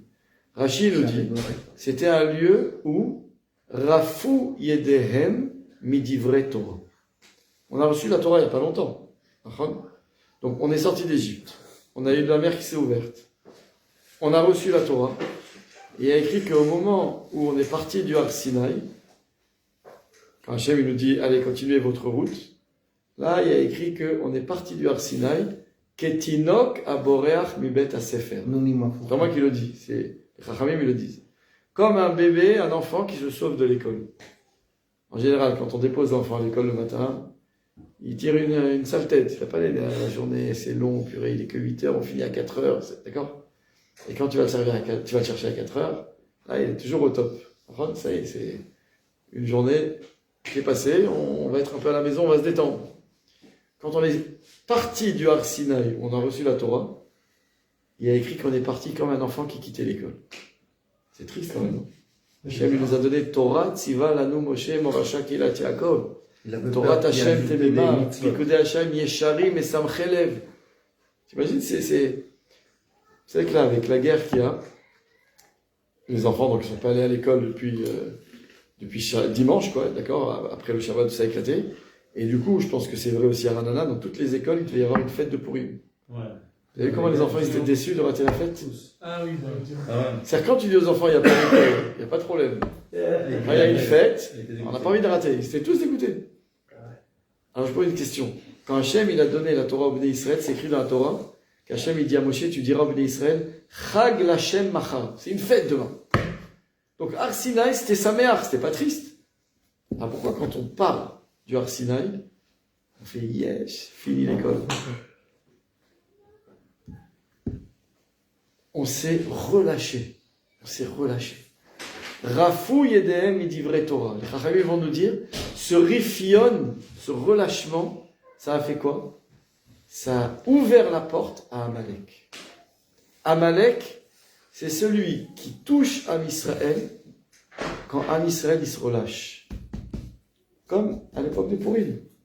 Pourquoi Esther, elle a dit, on va faire la fête le lendemain? Parce qu'en fait, la vraie victoire d'Amalek, c'est pas quand on est en train de le tuer. Quand on est en train de le tuer, c'est le Ness. Hachem, il a dit, vas-y, vous avez carte blanche, il faut éliminer Amalek. C'est une mitzvah. Quand est-ce que Amalek devient dangereux? Pas quand tu es en train de le tuer. Quand tu crois que tu as fini avec lui.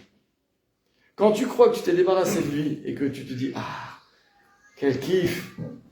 Là, on te dit, Amalek, il devient dangereux. C'est pour ça qu'il y a écrit bien dans la Torah. Ve'aya be'aniach Hashem Elokecha lecha mikol oivecha misaviv. Quand Hashem il va venir te dire, c'est bon, tous tes ennemis, tu les entends plus autour, t'es tranquille, t'es enfin en Eretz Israël. Kiffe-toi. Là, on te dit, n'oublie pas Amalek. C'est là qu'Amalek, il devient un danger. Quand on a eu le miracle de Pourim, Esther, elle a dit, je veux qu'on célèbre les jours de Pourim, pas le 13 et le 14, les jours où on s'est battu et où on avait carte blanche pour tuer nos ennemis. C'était des grands jours, c'était magnifique. Qu'est-ce qu'on fait ce jour-là, le 13? Nous, jusqu'à aujourd'hui, on jeûne. Et pourtant, à l'époque, on avait le droit de se lever et tuer nos ennemis. Oui, mais on ne veut pas oublier que pour en être arrivé là, il a fallu que Esther elle fasse jeûner tout le Ham Israël 3 jours. Et qu'elle rentre au risque de sa vie chez Achashverosh, etc. Tout le Ness. Alors quand est-ce qu'on va célébrer Pourim? Venoach me'oivehem. Quand on a fini avec Amalek. Dans le monde entier, on a fini avec lui le 14. C'est là qu'il faut célébrer Pourim. À Shushan, le 15. C'est là qu'on va célébrer Pourim. Ça veut dire quoi? Ça veut dire qu'en fait, Amalek, c'est celui qui devient dangereux quand on croit qu'on a fini avec lui. Vous avez compris le problème? Au mois de juin dernier, tout le monde a crié victoire. On a tué l'Iran. 12 jours, on les a massacrés. Ils sont devenus 10 fois plus dangereux que ce qu'ils étaient avant. Et regardez combien aujourd'hui. Ce qu'il faut déployer comme énergie pour essayer de se débarrasser de quelqu'un qu'on croyait avoir mis KO. C'était quoi les beaux discours de Trump là après les 12 jours là, du mois de juin? C'est bon, truc, on lui a détruit tout son uranium enrichi et tout son truc nucléaire. C'est pour Esafta, comme on dit. C'est n'importe quoi, tu vois bien? Ça veut dire qu'en fait, il a commencé à devenir vraiment dangereux le jour où toi tu croyais que tu avais fini avec lui. C'est ça qui nous fait penser que l'Iran c'est Amalek. Parce qu'il rentre dans les cases que les Chachamim ils nous ont dit. Il rentre. Oh. D'accord ou pas? Je mettrai ça en dessous de la vidéo. Donc, Mikitsour, tout ça pour dire quoi? Que maintenant on va comprendre qu'est-ce que Moshe Rabbeinu il va faire pour combattre Amalek. Qu'est-ce qu'il fait Moshe Rabbeinu? Il dit d'abord il faut monter en haut d'une colline. Pourquoi il fallait monter en haut d'une colline? Parce que tout le monde, il doit lui voir. L'effort. C'est pas que ça. Et attention, et une fois qu'il est en haut de la colline, il doit lever les bras. Vers le ciel. Et tant qu'il a les bras levés vers le ciel, on gagne. Dès qu'il baisse un petit peu, on perd. La Mishnah demande, Vechi yadav shel Moshe osot milchama. C'est quoi? Ça dépend des mains de Moshe. En haut ça gagne, en bas ça perd. C'est quoi l'histoire? Qu'est-ce qu'a dit la Mishnah? Non, quand les mains de Moshe sont en haut, en fait, elles dirigeaient les regards de tout Israël vers le ciel. Donc du coup, même ceux qui étaient en train de se battre là, qui étaient sur le front en train de se battre contre Amalek, ils se retournaient pour voir qu'est-ce qui se passe derrière. Ils voyaient Moshe Rabbeinu les mains en l'air. Ils disaient, ah oui, il faut regarder le ciel. Akadosh Baruch Hu aide-nous. Et hop, Amalek tombait. Et quand Moshe Rabbeinu il faiblissait et que les mains descendaient, quand il se retournait, il voyait quoi? Les bras qui étaient vers le sol. Malheureusement, on perdait. Mais les Chachamim vont nous dire, c'est pas que ça. Écoutez bien le Yesod. C'est qu'en fait, Moshe Rabbeinu, on lui a demandé de monter sur la colline la plus haute qu'il y avait là, face à Amalek, et de lever les bras le plus haut qu'il peut. En fait, pour Moshe Rabbeinu, c'est une façon de dire, si tu veux combattre Amalek, il faut absolument essayer d'atteindre les niveaux les plus hauts que tu es capable d'atteindre. Ne te relâche jamais. Ne te contente jamais de ce que tu es en te disant, je suis déjà quelqu'un de bien, je fais ça, je vais tous les matins prier à la synagogue. Ça, c'est baisser les bras. Donc, sens propre et figuré. Baisser les bras, ça veut dire que tu te sens impuissant, t'as plus de force. Et puis c'est comme Moshe Rabbeinu, quand il baissait les bras, on perd. La guerre d'Amalek, on ne peut pas la perdre si on n'essaie pas de se dépasser toujours. La preuve, c'est que Moshe Rabbeinu, pour aller se battre contre Amalek, Ça va. Il n'y aura même pas de... Là, maintenant, je ressens le message de ma femme, à la base. c'est toi qui devrais l'appeler avant, tout va bien. C'est que je dois avec les enfants à Michel, là. Mais Kitso, le message de Parashat Amalek, c'est ça qu'on lit le jour de Purim, c'est que pour vaincre Amalek, en fait, Hachem, il nous demande une seule chose. Monte le plus haut que tu es capable de monter. Et même quand tu es le plus haut, essaye de toucher le plus haut. Moi, j'ai remarqué quelque chose de très beau. À la synagogue, le Shabbat, quand les enfants, ils font l'hymne blanche, vous avez vu? Tous les enfants, ils sont autour du Sefer Torah. Et je sais pas si vous avez vu, moi j'ai vu ça dans plusieurs synagogues. Les enfants, ils mettent la main sur le Sefer Torah, et il y a toujours une concurrence entre eux, le plus haut qui vont atteindre le Sefer Torah. T'as déjà vu ça ou pas? Moi, j'ai vu celui qui crie le plus fort. Là, celui qui crie le plus fort. Mais avant, quand tu sais, ils arrivent toujours 5 minutes avant, ils croient que c'est maintenant. Donc ils attendent, ils sont là, ils sont, et ils touchent, ils essaient tous de toucher le Sefer Torah. Mais en plus, tu vois, il y a toujours les grands qui touchent plus haut, et il y a les petits qui disent, ah, moi aussi je peux toucher plus haut, ils sautent, ils veulent toucher plus haut, comme si ça changeait quelque chose. Mais oui, c'est beau. C'est-à-dire qu'un enfant, il a ça en lui. Un enfant Israël. Un juif, il sait que pour pouvoir être ce qu'il est capable d'être, il doit essayer toujours d'aller le plus haut possible. Tu peux pas te reposer. Quand tu te reposes, c'est là qu'Amalek il devient dangereux. Quand tu baisses les bras, c'est là qu'Amalek il devient dangereux. Quand tu crois que tu as gagné, c'est là que le danger se réveille. Et en fait, c'est ça ici ce que la Torah elle veut te dire. Elle veut te dire, toi tu crois que quand Purim est passé, ça y est, tu t'es purifié, ça y est, tu as fini avec Amalek. La Torah vient te dire, il faut lire Parashat Para, juste après, pour te dire, quand toi tu crois que Amalek, tu l'as évacué de ta vie, c'est là qu'il faut te rappeler que il faut effacer Amalek, il faut te nettoyer du contact que tu as eu avec Amalek. Tu dois encore, même avant Rosh Chodesh. Pourquoi? Parce que Amalek devient un danger lorsqu'on croit qu'on en a fini avec lui. Voilà le sens de cette Parashat Para. Ça, c'était pour comprendre un petit peu la position de cette paracha dans les 3 parachiotes d'abord. Et en plus, comment nous, quand on est après Purim, après Parashat Para, et on est dans cette période-là de Purim à Pessah, en réalité, qu'est-ce qui est écrit dans la Halacha? Que Shloshim Yom Lifnei Achag, 30 jours avant Pessah, il faut commencer à se préparer à Pessah. Alors, c'est quoi se préparer à Pessah? C'est le ménage. Ouais. Je pense que ça va commencer demain ici, parce qu'aujourd'hui, il ne pouvait pas. D'accord ou pas? C'est préparer les maisons, mais évidemment, c'est pas que ça. C'est comprendre que se préparer à Pessah, c'est... Tu te rends compte ce qui s'est passé à Pessah? Yetziat Mitzrayim. On doit préparer la Yetziat Mitzrayim. Ça veut dire, c'est se dire que on est sorti d'Égypte quand Akadosh Baruch Hu, il a choisi de nous faire sortir. Mais nous, quand on commémore cette sortie d'Égypte tous les ans, tout le fil conducteur du Ham Israël pendant l'histoire, c'est Laïl HaSeder. Vehigata levilcha. Tu vas raconter à ton enfant. Et d'ailleurs, les Chachamim vont nous dire que tous les principes de l'éducation des enfants, en fait, ils sont à renforcer pendant la période de Purim à Pessah. Parce qu'en fait, c'est la période dans laquelle on est là à se préparer au message qu'on veut faire passer aux enfants.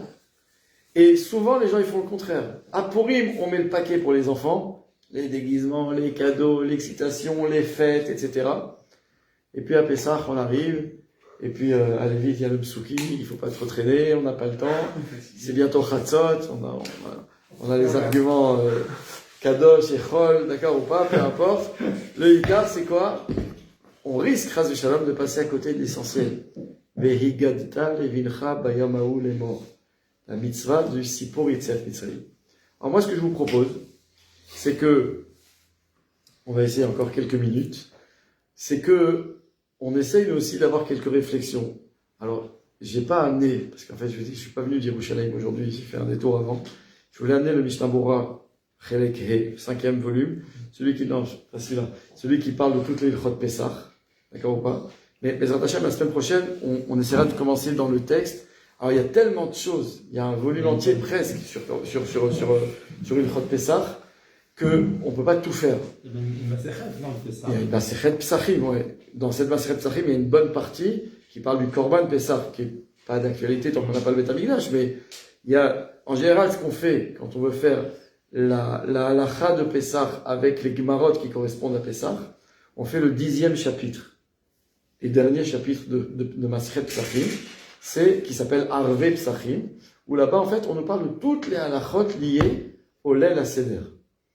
Donc nous, on va essayer, mais si Ata Dishmaya la semaine prochaine, d'essayer donc d'ouvrir le Mishnah Berurah et de prendre les halachot qui concernent le Kiddush, les Tfilot, la Eseba, Sakoudé, les Shiur de Matzah, le Shiur de Yaïn, l'ordre des Mitzvot, Maror, tout. On va essayer. Alors, Bezrat Hashem, le dernier cours qu'on fera avant Pessah, on fera quelque chose d'accéléré pour rappeler tout. Mais si déjà on peut faire quelques halachot dans le Shulchan Aruch et le Mishnah Berurah, vous allez voir comment le tam, il est différent. Parce que c'est pas juste une compilation de chukim. Il faut faire comme ça, il faut faire comme ça, il faut 30 grammes, il faut 25 grammes, il faut... Bien. Ouvre la Gemara, ouvre le Mishnah Berurah, tu vas un petit peu comprendre. Mais... C'est le Korban Pessah, c'est quoi? Voilà, Bezrat Hashem. Moi, je vous garde une petite place à Jérusalem, si vous voulez, pour le... J'ai dit, je vous garde une petite place pour le Korban Pessah, à Yerushalayim. Bezrat Hashem, c'est censé être cette année. Bezrat Hashem. Il faut y croire, Bezrat Hashem. Beaucoup ont publié les paroles du Béné Issachar. Le Béné Issachar, c'était le Rav Issachar de Dinov. Dinov, c'est juste à côté de Lijensk, où il y a le Noam Elimelech. Et j'étais, moi, sur le kever du Béné Issachar, là-bas, ils ont tout refait magnifique. Il y a un kever où vous n'avez pas été là-bas. Ouais. Trop, à mon goût. Celui de... La vérité, c'est qu'aujourd'hui, j'ai failli vous appeler pour demander est-ce qu'on pouvait faire le cours à 9h plutôt que 8h. Parce que j'ai eu un rêve, c'était d'aller à Méron. Comme j'étais près de Zichron Yaakov. Mais j'ai calculé, je voyais que même à 9h, ça aurait été compliqué, c'était mévateur. Non, et puis pour ça, ma femme n'était pas très tranquille que j'aille jusqu'à là-bas. C'est le nord. C'est ça, c'est le nord. D'accord, donc Bekitso, j'ai laissé tomber. Mais c'est moi qui vrai de Tzadikim, hein, Israël. Et moi, je suis un rigolo à côté. J'ai un rave qui travaille pour nous à l'école. C'est un fou des Kivrei Tzadikim. Mais quand je dis un fou des Kivrei Tzadikim, lui, coûte que coûte, tous les Rosh Chodesh, il va à Méron. Tous les matins, écoutez bien. Tous les Rosh Chodesh, il va à Méron. Tous les matins, il prie honnête au Kever Rachel. Tous les matins. Wow. Et même pendant la période, je ne sais pas si vous êtes au courant qu'il y a eu pendant quelques mois, l'année dernière, ils ont fermé le Kever Rachel aux voitures. On pouvait aller que en bus. Il a réussi à se débrouiller un Ishour pour aller au Netz. C'est un allumé des Kivrei Tzadikim, mamage, quoi. Il vient tous les matins, là? C'est la seule fois dans ma vie où il a un bureau à l'école. C'est le sous-directeur, on va dire comme ça. Écoutez bien. Non, c'est pas un prof qui, lui. Non, mais il a du temps quand même. C'est vrai qu'il trouve le temps. C'est le Netz le matin. Le Netz, c'est Rosh Chodesh, on n'a pas d'école l'après-midi. Dès qu'il sort de l'école à 1h, tac, il file à Méron. C'est la seule fois de ma vie où ça m'a fait rire. Une fois, je suis rentré dans son bureau, quand il m'a vu arriver, il a caché quelque chose. Je lui ai dit, qu'est-ce qu'il cache celui-là? Il dit, non, je voulais pas que tu vois, en fait, il a des bougies, il allume des bougies dans son bureau. Il me dit, aujourd'hui c'est tel rave, il est à fond. C'est un tzaddik, hein. D'ailleurs, le pauvre, pas le pauvre, il a le mariage de son fils ce jeudi soir, et je sais pas où il va le faire. C'est pas jeudi, dans 3 jours. On va lui trouver un parking. Donc, lui qui te sort. Non, mais son problème, c'est que la salle où il a déjà tout payé, ils ne veulent pas lui rembourser. Non, Ils lui ont dit, on te remboursera, on te donnera la réponse si on te rembourse. Non. Il dit, le mariage est censé être jeudi matin, on te dira si tu peux chercher une autre salle ou pas. Il dit, mais comment tu veux, ça sert à rien, jeudi matin.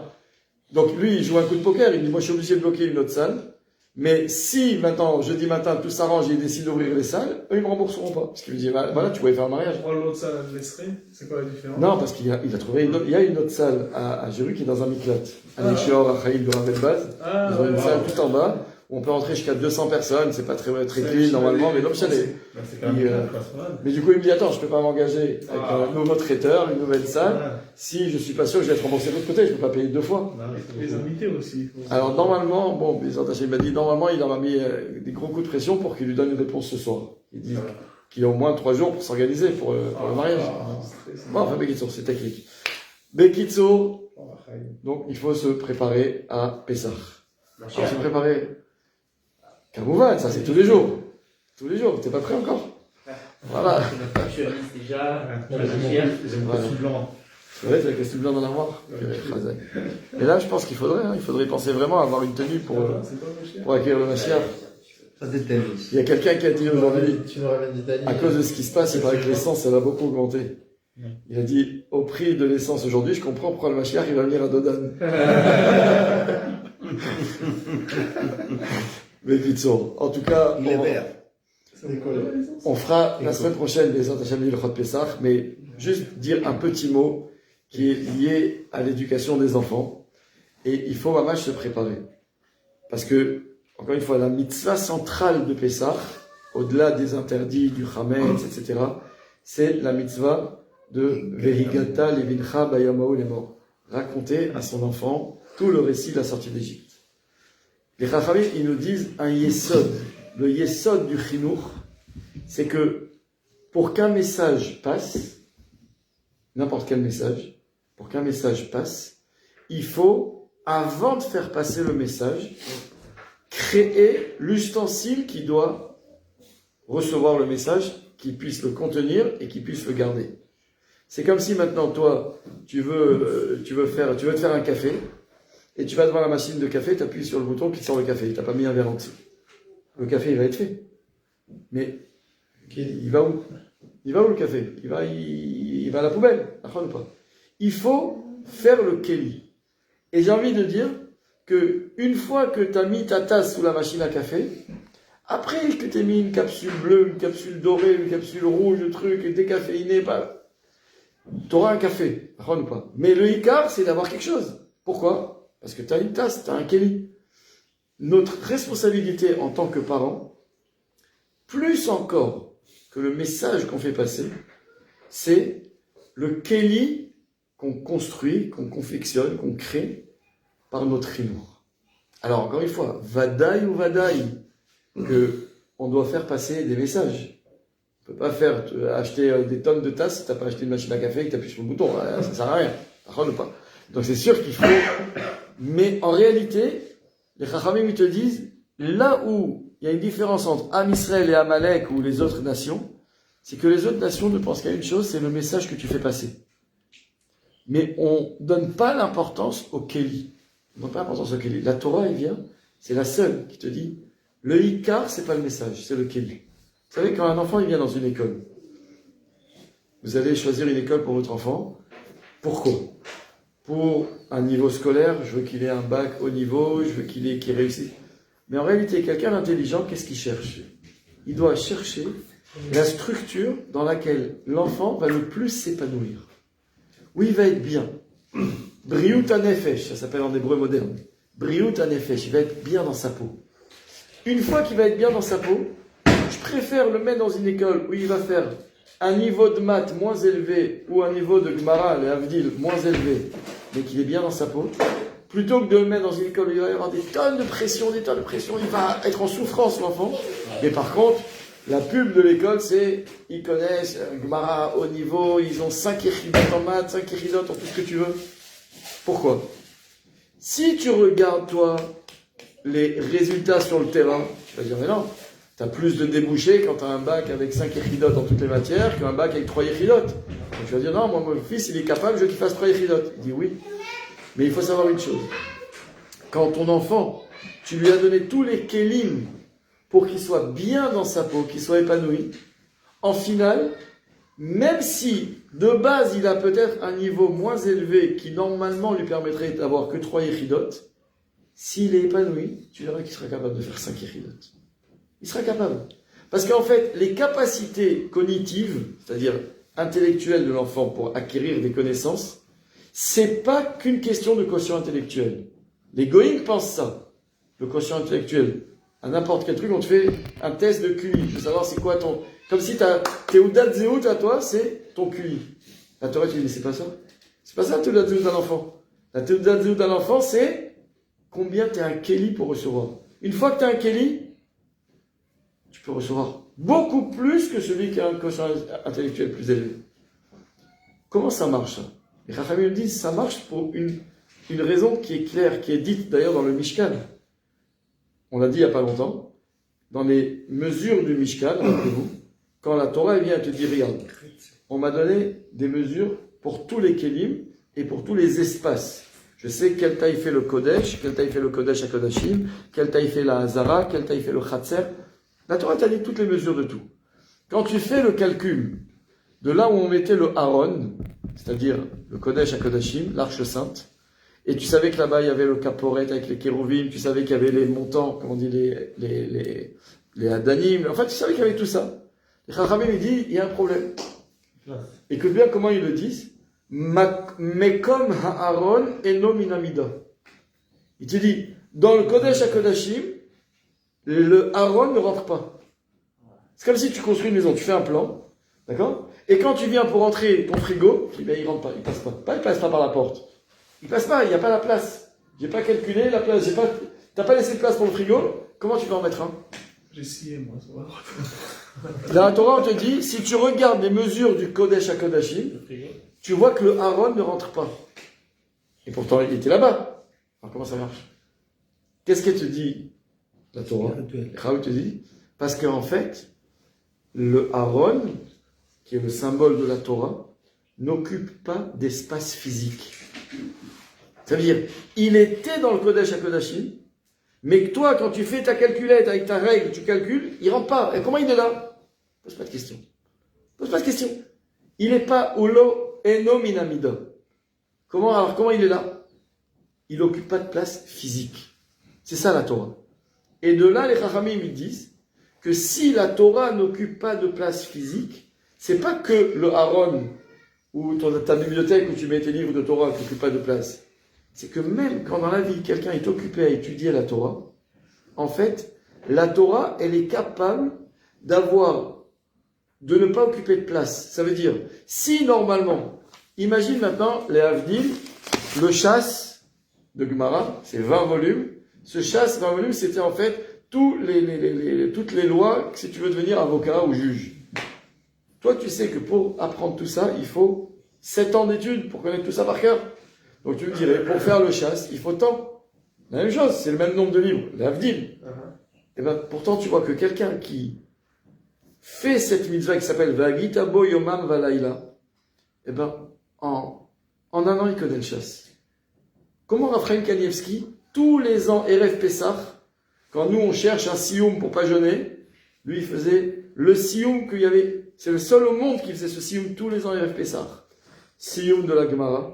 Tout le chasse, Siyum du Yerushalmi, Siyum du Shulchan Aruch, Siyum de Chumash, Siyum du Navi, Siyum du Zohar.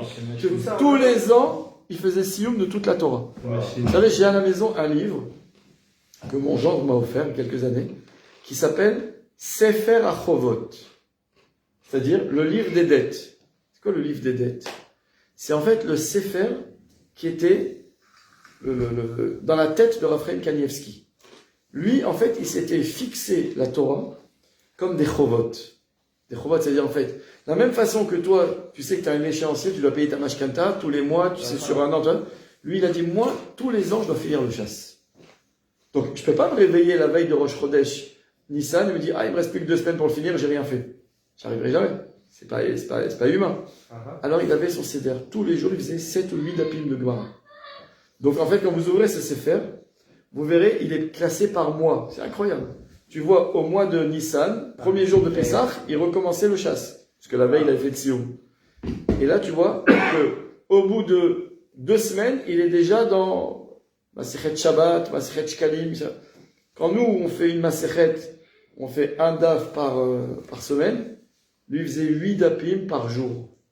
Si vous êtes rentré chez lui un jour, quand vous alliez le voir, entre 2 personnes, il avait sa règle posée sur sa ligne de Gemara, et il descendait comme ça. Jusqu'à ce qu'on le dérange. Après, il revenait. Comment c'est possible? Humainement, comment c'est possible? La réponse est que c'est pas possible. C'est pas possible exactement comme le Aaron, c'était pas possible qu'il soit dans le Kodesh à Kodashim, vu l'espace. Alors comment c'est possible? Si le Aaron, la Torah, n'occupe pas de place dans l'espace, elle n'occupe pas de place non plus dans le temps. C'est-à-dire, elle est capable, quand il est investi dans le Limud Torah, quand tu investis dans ta proximité avec Akadosh Baruch Hu, c'est nos limites. Tu es dans un autre monde, un autre registre. Alors pourquoi je dis tout ça? Parce qu'en fait, si nous on considère que le choix d'une structure scolaire pour nos enfants, c'est juste les résultats qu'on espère qu'il va atteindre, on n'a rien compris. Le Ika, c'est que l'enfant il soit bien.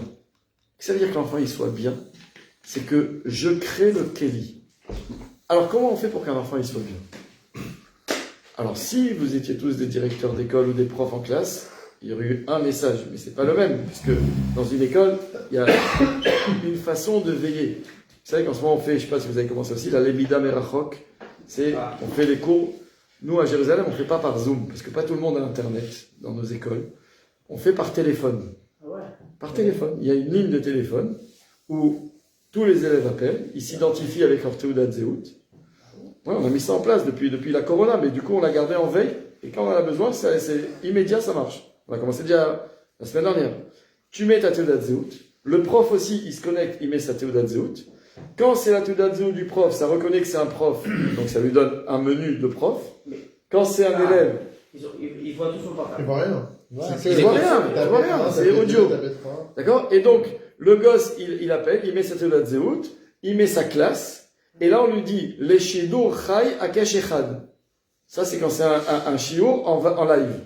Et donc le Rav aussi, il dit, pour commencer un shidur chai, et donc tant que le cours n'a pas commencé, tu as une petite musique, où ça te dit, attendez, le cours va commencer. En général, le Rav, il est déjà connecté, mais il attend de voir, parce que lui, en cliquant sur un truc, ça lui dit, il y a combien, dans sa classe, il y a combien d'élèves qui sont déjà là. Donc quand il sait qu'il a 20 élèves et qu'il n'en voit que 2, il commence pas encore, il attend. Et petit à petit, il a un bip. Chaque fois qu'il y a un qui se connecte, bip, bip, bip. Au bout d'un moment, il refait, il vérifie. Ah, ça y est, on est 18, on est 17. C'est dur, je trouve ça dur. Mais c'est magnifique. C'est magnifique parce que si vous voyez, les parents, ils nous racontent comment les enfants, ils sont à la maison et ils font la tfila avec toute leur classe, avec le téléphone qui est sur Ramcall, comment dire, sur haut-parleur. Et tu entends toute la classe, parce que dans le Ramcall, tu entends toute la classe, parce que, et lui avec, il chante, et en fait, tu entends dans la ligne, et moi je me connecte des fois, parce que, en fait, moi je peux me connecter partout, tu vois, comme je suis un directeur. Non, donc du coup, je me connecte, ça m'intéresse de savoir, est-ce que le Rav il était à l'heure, comme je le ferai à l'école, est-ce qu'il est venu à l'heure, pas venu à l'heure. Et ça arrive des fois, je dis, le Rav, pourquoi les élèves ils étaient là depuis 9h et t'es arrivé qu'à 9h10, t'exagères? Bah, oui, qui sont, tu vois, et donc, en général, ce qu'on fait, c'est qu'on fait un shiur tous les jours en shidur chai, et 3 shiurim en aklatot. Et la aklata, on la met, en fait, on fait toutes les heures rondes. À 9h, c'est le shidur chai. À 10h, 11h, midi, il y a une aklata. Et chaque aklata, il dure après 20 minutes. On peut pas faire plus long. C'est quoi, comment ils écoutent l'aklata? Le Rav, lui, il a enregistré déjà la veille, mais nous, on le met en ligne. Ouais, il dit la aklata, tu appuies sur 1, tu peux accélérer sur, je sais pas quel bouton, tu peux revenir 10 secondes en arrière. Si tu as loupé quelque chose, c'est super bien fait. C'est une sorte de AI, quoi. Un truc super bien fait. Mais pourquoi je vous dis tout ça? Parce que même à distance, je vois que, et ça, hier, on a eu une réunion de profs. Hier matin, il n'y a pas eu le cours parce qu'on a fait une réunion de 2 heures avec tous les profs pour les briefer là-dessus. Et le message, c'était, vous commencez la journée, premier shiur qui est en live là, chez Dochai, premier shiur, tu dois dire le nom de chaque élève et lui demander à chaque élève personnellement comment il va. Et il le fait. Ah, Binyamin, Mashlomcha, Echata Margish. Alors, il ne peut pas commencer à lui raconter sa vie, puisqu'il y en a encore 20. Mais, d'accord ou pas? Ça dure 5 minutes, tu fais le tour. D'abord parce que chaque élève... Mais pourquoi tout ça? Je dis tout ça. Parce que un enfant, il a besoin de savoir qu'il existe. Et dans une structure scolaire où il y a 20 autres gosses, ou des fois 30 ou plus, c'est encore plus difficile, parce qu'il est noyé dans la masse. Donc, le prof, il a cette acharayut, cette responsabilité de lui donner une place. Mais j'ai envie de vous dire une chose, à la maison, c'est difficile aussi. À la maison, même si c'est un fils unique, et comme chez Ken, quand il y en a plusieurs, après chacun avec sa place et sa place dans la famille, il faut lui donner sa place. Il faut, quand les enfants y rentrent, les écouter. Quand les enfants, alors on va dire ils rentrent pas puisqu'ils sortent pas. Donc ils sont à la maison toute la journée. Bien, il y en a qu'Hachem les protège. Ils sont là toute la journée. Ils peuvent rendre fous les parents. J'ai entendu une maman qui m'a appelé en me disant, on a dit, comme ça, il y a qu'à dire qu'il y a un groupe WhatsApp de mamans d'une des classes, elle a dit, on a décidé, quand on a su qu'on reprend pas encore l'école, on a décidé qu'on va envoyer une délégation en Iran, c'est nous qui allons attaquer l'Iran. Parce que nous, on a la rage plus que tout le monde. On n'en peut plus. Et qu'Hachem les protège, les enfants. Il faut savoir que notre acharayut et notre test, il est maintenant. Il n'est pas quand on s'en débarrasse, il a du terme, mais c'est comme ça que c'est vécu souvent. Le matin, on les dépose à l'école, et on les reprend à 4 heures. Et là, c'est expédié, il faut les doucher, les coucher, leur donner à manger. Et hop, et on attend qu'une chose, c'est que la maison elle soit calme. Et toute la journée, elle était où la mère? Elle était au boulot, elle était sur son portable, elle était faire les courses, elle était occupée. Et puis Tom, pour tout, elle a le temps. Pour ses rendez-vous d'affaires, elle a le temps. Quand elle a un entretien avec son patron, elle a le temps. Quand elle a un Zoom avec tous ses collègues, elle a le temps. Et elle prend le temps, et elle est sympathique, et elle s'habille bien pour aller au travail, parce qu'il faut bien présenter. Et à la maison, elle arrive, elle est défaite. Imagine un gosse, comment, déjà même physiquement, comment il voit sa mère. Le matin, la mère, elle ouvre les yeux, et après une nuit de sommeil, elle est éclatée. Elle pense qu'à une chose, c'est que les enfants, ils soient à l'école, et elle empresse son mari, prends-les, dépose-les, j'ai pas les nerfs. Et le soir, elle est après une journée de travail, elle est éclatée. Elle attend qu'une chose, c'est se mettre à l'aise à la maison. En fait, comme si une femme, elle doit être présentable pour le travail, et à la maison, bof. Et pourquoi tes enfants, ils n'ont pas le droit de te voir? Là, je dis pour les femmes et pour les hommes aussi. Pourquoi ils n'ont pas le droit de te voir classe? Tes enfants aussi, de te voir. Pas que quand tu sors. Sinon, ils vont penser que c'est que quand on va à un mariage qu'on se fait beau, ou c'est que quand on va au travail. Et quoi, et la maison, c'est moins important? Les rabbinim, ils te disent clairement. Une femme, elle devrait se maquiller à la maison et ne pas se maquiller quand elle va à l'extérieur au travail. Tu veux plaire à qui dehors? C'est à ton mari que tu dois plaire, c'est pas à ton patron. C'est vrai ou pas?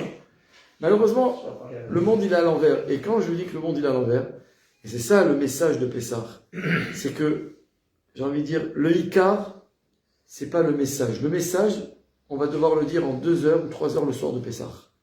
Raconter le Sipour. Mais le vrai message, c'est ce que on va montrer tout le temps, au quotidien. Et là, particulièrement quand on se prépare à Pessah. Si le ménage de Pessah devient un stress invivable pour les enfants, Hachem il te dit, mais ne fais pas le ménage. Fais juste le strict minimum. C'est quoi le strict minimum? Si on était intelligent, on pourrait tous faire notre ménage de Pessah en une journée. Une journée. Tu rentres dans les chambres, tu enlèves le Hametz, tu fais l'abdicat Hametz. En 10 minutes, tu as fait première chambre, deuxième chambre, troisième chambre, quatrième chambre, les chambres elles sont faites. Après, la cuisine, ça prend 2-3 heures. Parce qu'il faut quand même cachériser, il faut... Donc, et là, on se rend malade. On se rend malade pour du ménage, on se rend malade pour du renouveau, on se rend malade pour... Mais qui c'est qui paye en finale? C'est les enfants. C'est les enfants. Des fois, c'est le mari, des fois, c'est la femme, mais ceux qui est sûr qui payent, c'est les enfants. Et du coup, quand on est nerveux, qu'est-ce qui se passe? Une femme nerveuse ou un père nerveux? Vous savez ce qui se passe? Tant que le gosse, il est nickel, tout va bien. Mais dès que l'enfant, il a un débordement, il s'est fait punir à l'école, il n'a pas fait ce que le père lui a demandé ou ce que la mère lui a demandé, qu'est-ce qui se passe? Les parents, ils deviennent fous. Les parents, ils commencent à punir dans tous les sens, sans que ça ait un tam. Tu peux pas punir n'importe comment. Moi, je peux vous raconter des histoires à l'école de parents qui punissent, mais tu dis, mais vous êtes fous. Vous êtes fous, je pourrais vous appeler la police. On lève pas la main sur son enfant. On n'a pas le droit. Alors, encore une fois, moi, le premier, je vous ai dit combien de fois que ça fait du bien une petite fessée à un enfant. Mais il y a une fessée qui vient pas quand on est nerveux et qu'on a la haine et qu'on est sur les nerfs. Parce que là, on a donné exactement le contre-exemple à l'enfant. Parce que du coup, l'enfant, il dira une seule chose, je veux surtout pas ressembler à ce monsieur qui fait peur. Comme ça, hein, c'est net, netto. Donc, moi je me souviens, un Rav, un jour, il m'avait dit, chaque fois que je dois donner une fessée à mon enfant, je rentre dans la chambre avant, dans sa chambre, le père. Je fais un teilim, je dis, Leshem, Yichud, Kuchar Berichu, Shrimte, Ariani Mochan, Mzoman, Bekayem, Mitzvat, Chinuch, Habanim, Besiata Dishmaya. Donne-moi. Et après, il dit à son fils, allez, viens, ça y est, je suis prêt. Viens maintenant. Et là, tu te rends compte la différence entre ça et j'en peux plus. Et le coup, il est parti avec une force qu'on n'a pas toujours mesurée, dans une partie du corps qu'on n'a pas mesurée. Est-ce qu'on a le droit de donner une gifle à son enfant? La réponse est non. La réponse est non. Est-ce qu'on a le droit de une fessée? Oui. Une petite tape sur la main? Oui. Mais pas plus, pas plus. Et quand c'est fait intelligemment, le message il passe 10 fois plus et 10 fois mieux que s'il y a eu des nerfs, des cris, des menaces et de la peur. Même quand un père ou une mère frappe son enfant, l'enfant n'a pas le droit d'avoir peur. Écoutez bien cette phrase. L'enfant, il doit avoir du respect, il doit comprendre dans le message de ce coup qu'on lui donne, cette fessée qu'on lui donne, qu'il a fait ce qu'il fallait pas, qu'il n'a pas fait ce qu'il aurait dû, qu'il doit être puni. Tout ça, il faut qu'il comprenne. Mais pas une seconde, il faut qu'il ait peur de son père ou de sa mère. Si jamais un enfant a peur de ses parents, c'est l'échec assuré sur toute la ligne Chasvé Shalom. Donc tout ça pour vous dire pourquoi. Parce qu'en fait, les Chachamim, ils ont vu comme priorité créer un Kéli. Un Kéli, il faut qu'il soit solide. Il faut qu'il soit fort. Et pour qu'un Kéli soit fort, il faut absolument trouver comment le rendre fort. Ce qui rend fort un Kéli, vous savez c'est quoi? C'est l'affection, l'affection, l'affection. Et j'ai envie de vous dire une chose.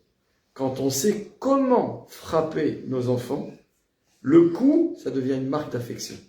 Et pas des nerfs, une vengeance, des cris, de la haine. Et vous savez, des fois, c'est sur un fil. Sur un fil. Ça veut dire que le même coup que lui va mettre et l'autre il va mettre, la même force. Ici, ça a éloigné l'enfant, et ici, ça l'a rapproché. Ici, ça l'a construit, là, ça l'a détruit. De quoi ça dépend? Ça dépend de la marchava que tu mets avant, en amont, et comment c'est fait. Et la période de Pessah, c'est une période qui est propice, malheureusement, surtout en temps de guerre, où les enfants, ils sont à la maison, qu'on est à bout, les parents aussi, on est beaucoup à la maison, on n'arrive pas, on peut pas vraiment aller sortir au travail. C'est cocotte minute, la maison, c'est normal. Mais on peut soit détruire la famille, soit construire la famille pendant cette période-là. Et comme on est avant Pessah, la Torah nous a demandé une chose, c'est le moment de construire le Kéli. Donc pourquoi tu construis un Kéli, après tu mets un coup de marteau dessus et tu vas casser. Et après tu dis, c'est pas grave, j'en construis un autre. C'est des enfants, on parle pas on parle pas de vaisselle. Donc si on parle des enfants, on doit toujours réfléchir comment je construis. Pour construire, c'est Ahava, c'est Simcha, c'est Roga, du calme, la détente. Même quand il y a tout contre ça, même quand c'est la guerre, quand on est tous sur les nerfs, quand on va au Mamad, prenons un exemple. Vous allez au Mamad, pas quand on va au Mamad, quand on va au Mamad à 2h du matin et que le gosse il est en train d'hurler parce qu'on a sorti de son sommeil. Et comment on réagit? Comment on réagit avec nos enfants? Il faut comprendre que nos enfants ont le droit d'avoir les mêmes humeurs que nous. Ça vous arrive de vous lever un matin de ne pas être enfant? Pourquoi l'enfant il n'aurait pas le droit lui aussi de ne pas être enfant le matin? Ça vous arrive des fois le matin de vous dire oh, j'ai pas les nerfs d'aller au travail? Pourquoi quand l'enfant il me dit ah j'ai pas envie d'aller à l'école aujourd'hui, on lui rentre dedans, on le défonce? Toi aussi des fois t'as pas envie d'aller au travail. Mais qu'est-ce que tu dois faire? Quand toi tu dis à ton enfant, quand il te dit cette phrase, tu dis tu veux que je te dise je te comprends. Moi aussi j'ai pas du tout envie d'aller au travail, mais j'ai pas le choix. J'ai pas le choix. Mais comme je sais que j'ai pas le choix, j'ai demandé à mon patron de me libérer un peu plus tôt. Alors tu veux toi que je vienne te chercher plus tôt de l'école? Vous vous rendez compte comment vous avez tout été offert différemment? L'enfant déjà il a compris une chose. Il y a une difficulté, tu te sauves pas, tu restes pas dans ton lit. Il y a une difficulté, tu l'affrontes. Toi aussi t'as pas les nerfs, mais tu lui donnes l'exemple. Deuxièmement, tu as besoin un petit peu de détente, c'est moi qui te la propose. C'est pas genre l'enfant il t'a pas donné le choix, il s'est retrouvé comme ça, tu m'as mis devant le fait accompli, t'es pas allé à l'école. Là c'est l'échec du chilour. Mais quand toi tu viens, tu dis, tu sais quoi, vas-y, mais au lieu de finir à 4h aujourd'hui, je viens te chercher à 1h. Ou je dis à maman de venir te chercher à 1h, et on sort ensemble manger une glace, un truc. T'as tout gagné. Et au lieu de te détruire, t'as construit. Alors que par une mauvaise réaction, au lieu de construire, tu détruis. Donc, mais sur tout ça, c'est pour vous dire que on est dans ces jours-là où, on est testé sur notre capacité à construire nos enfants. Et je peux vous dire que c'est pas facile. Parce que, pas d'école, pas de canyon, pas de sortie, pas de travail. C'est compliqué. Et en plus, ménage de Pessah, sortie de Purim, la guerre, les alertes, les rasras, les trucs. Il dit, Avalma la saute. On est des parents, on n'est pas des parents. Merci Hachem, il nous a donné des enfants. Assumons. Et Hashimon, c'est quoi? C'est qu'on puisse se regarder un jour dans le miroir à 120 ans et dire à Kadosh Baruch Hu, tu m'as donné 1 ou 10 enfants ou 20 enfants, chacun, qu'est-ce qu'Hachem lui donne. Et regarde comment chacun, j'en ai fait un Kéli fort, costaud, et je lui ai même donné les Kélim pour que lui, demain, il puisse lui aussi construire des Kélim. Si on arrive à ça, on aura tout gagné. Voilà. Chazak Baruch. Bezrat Hashem à la semaine prochaine.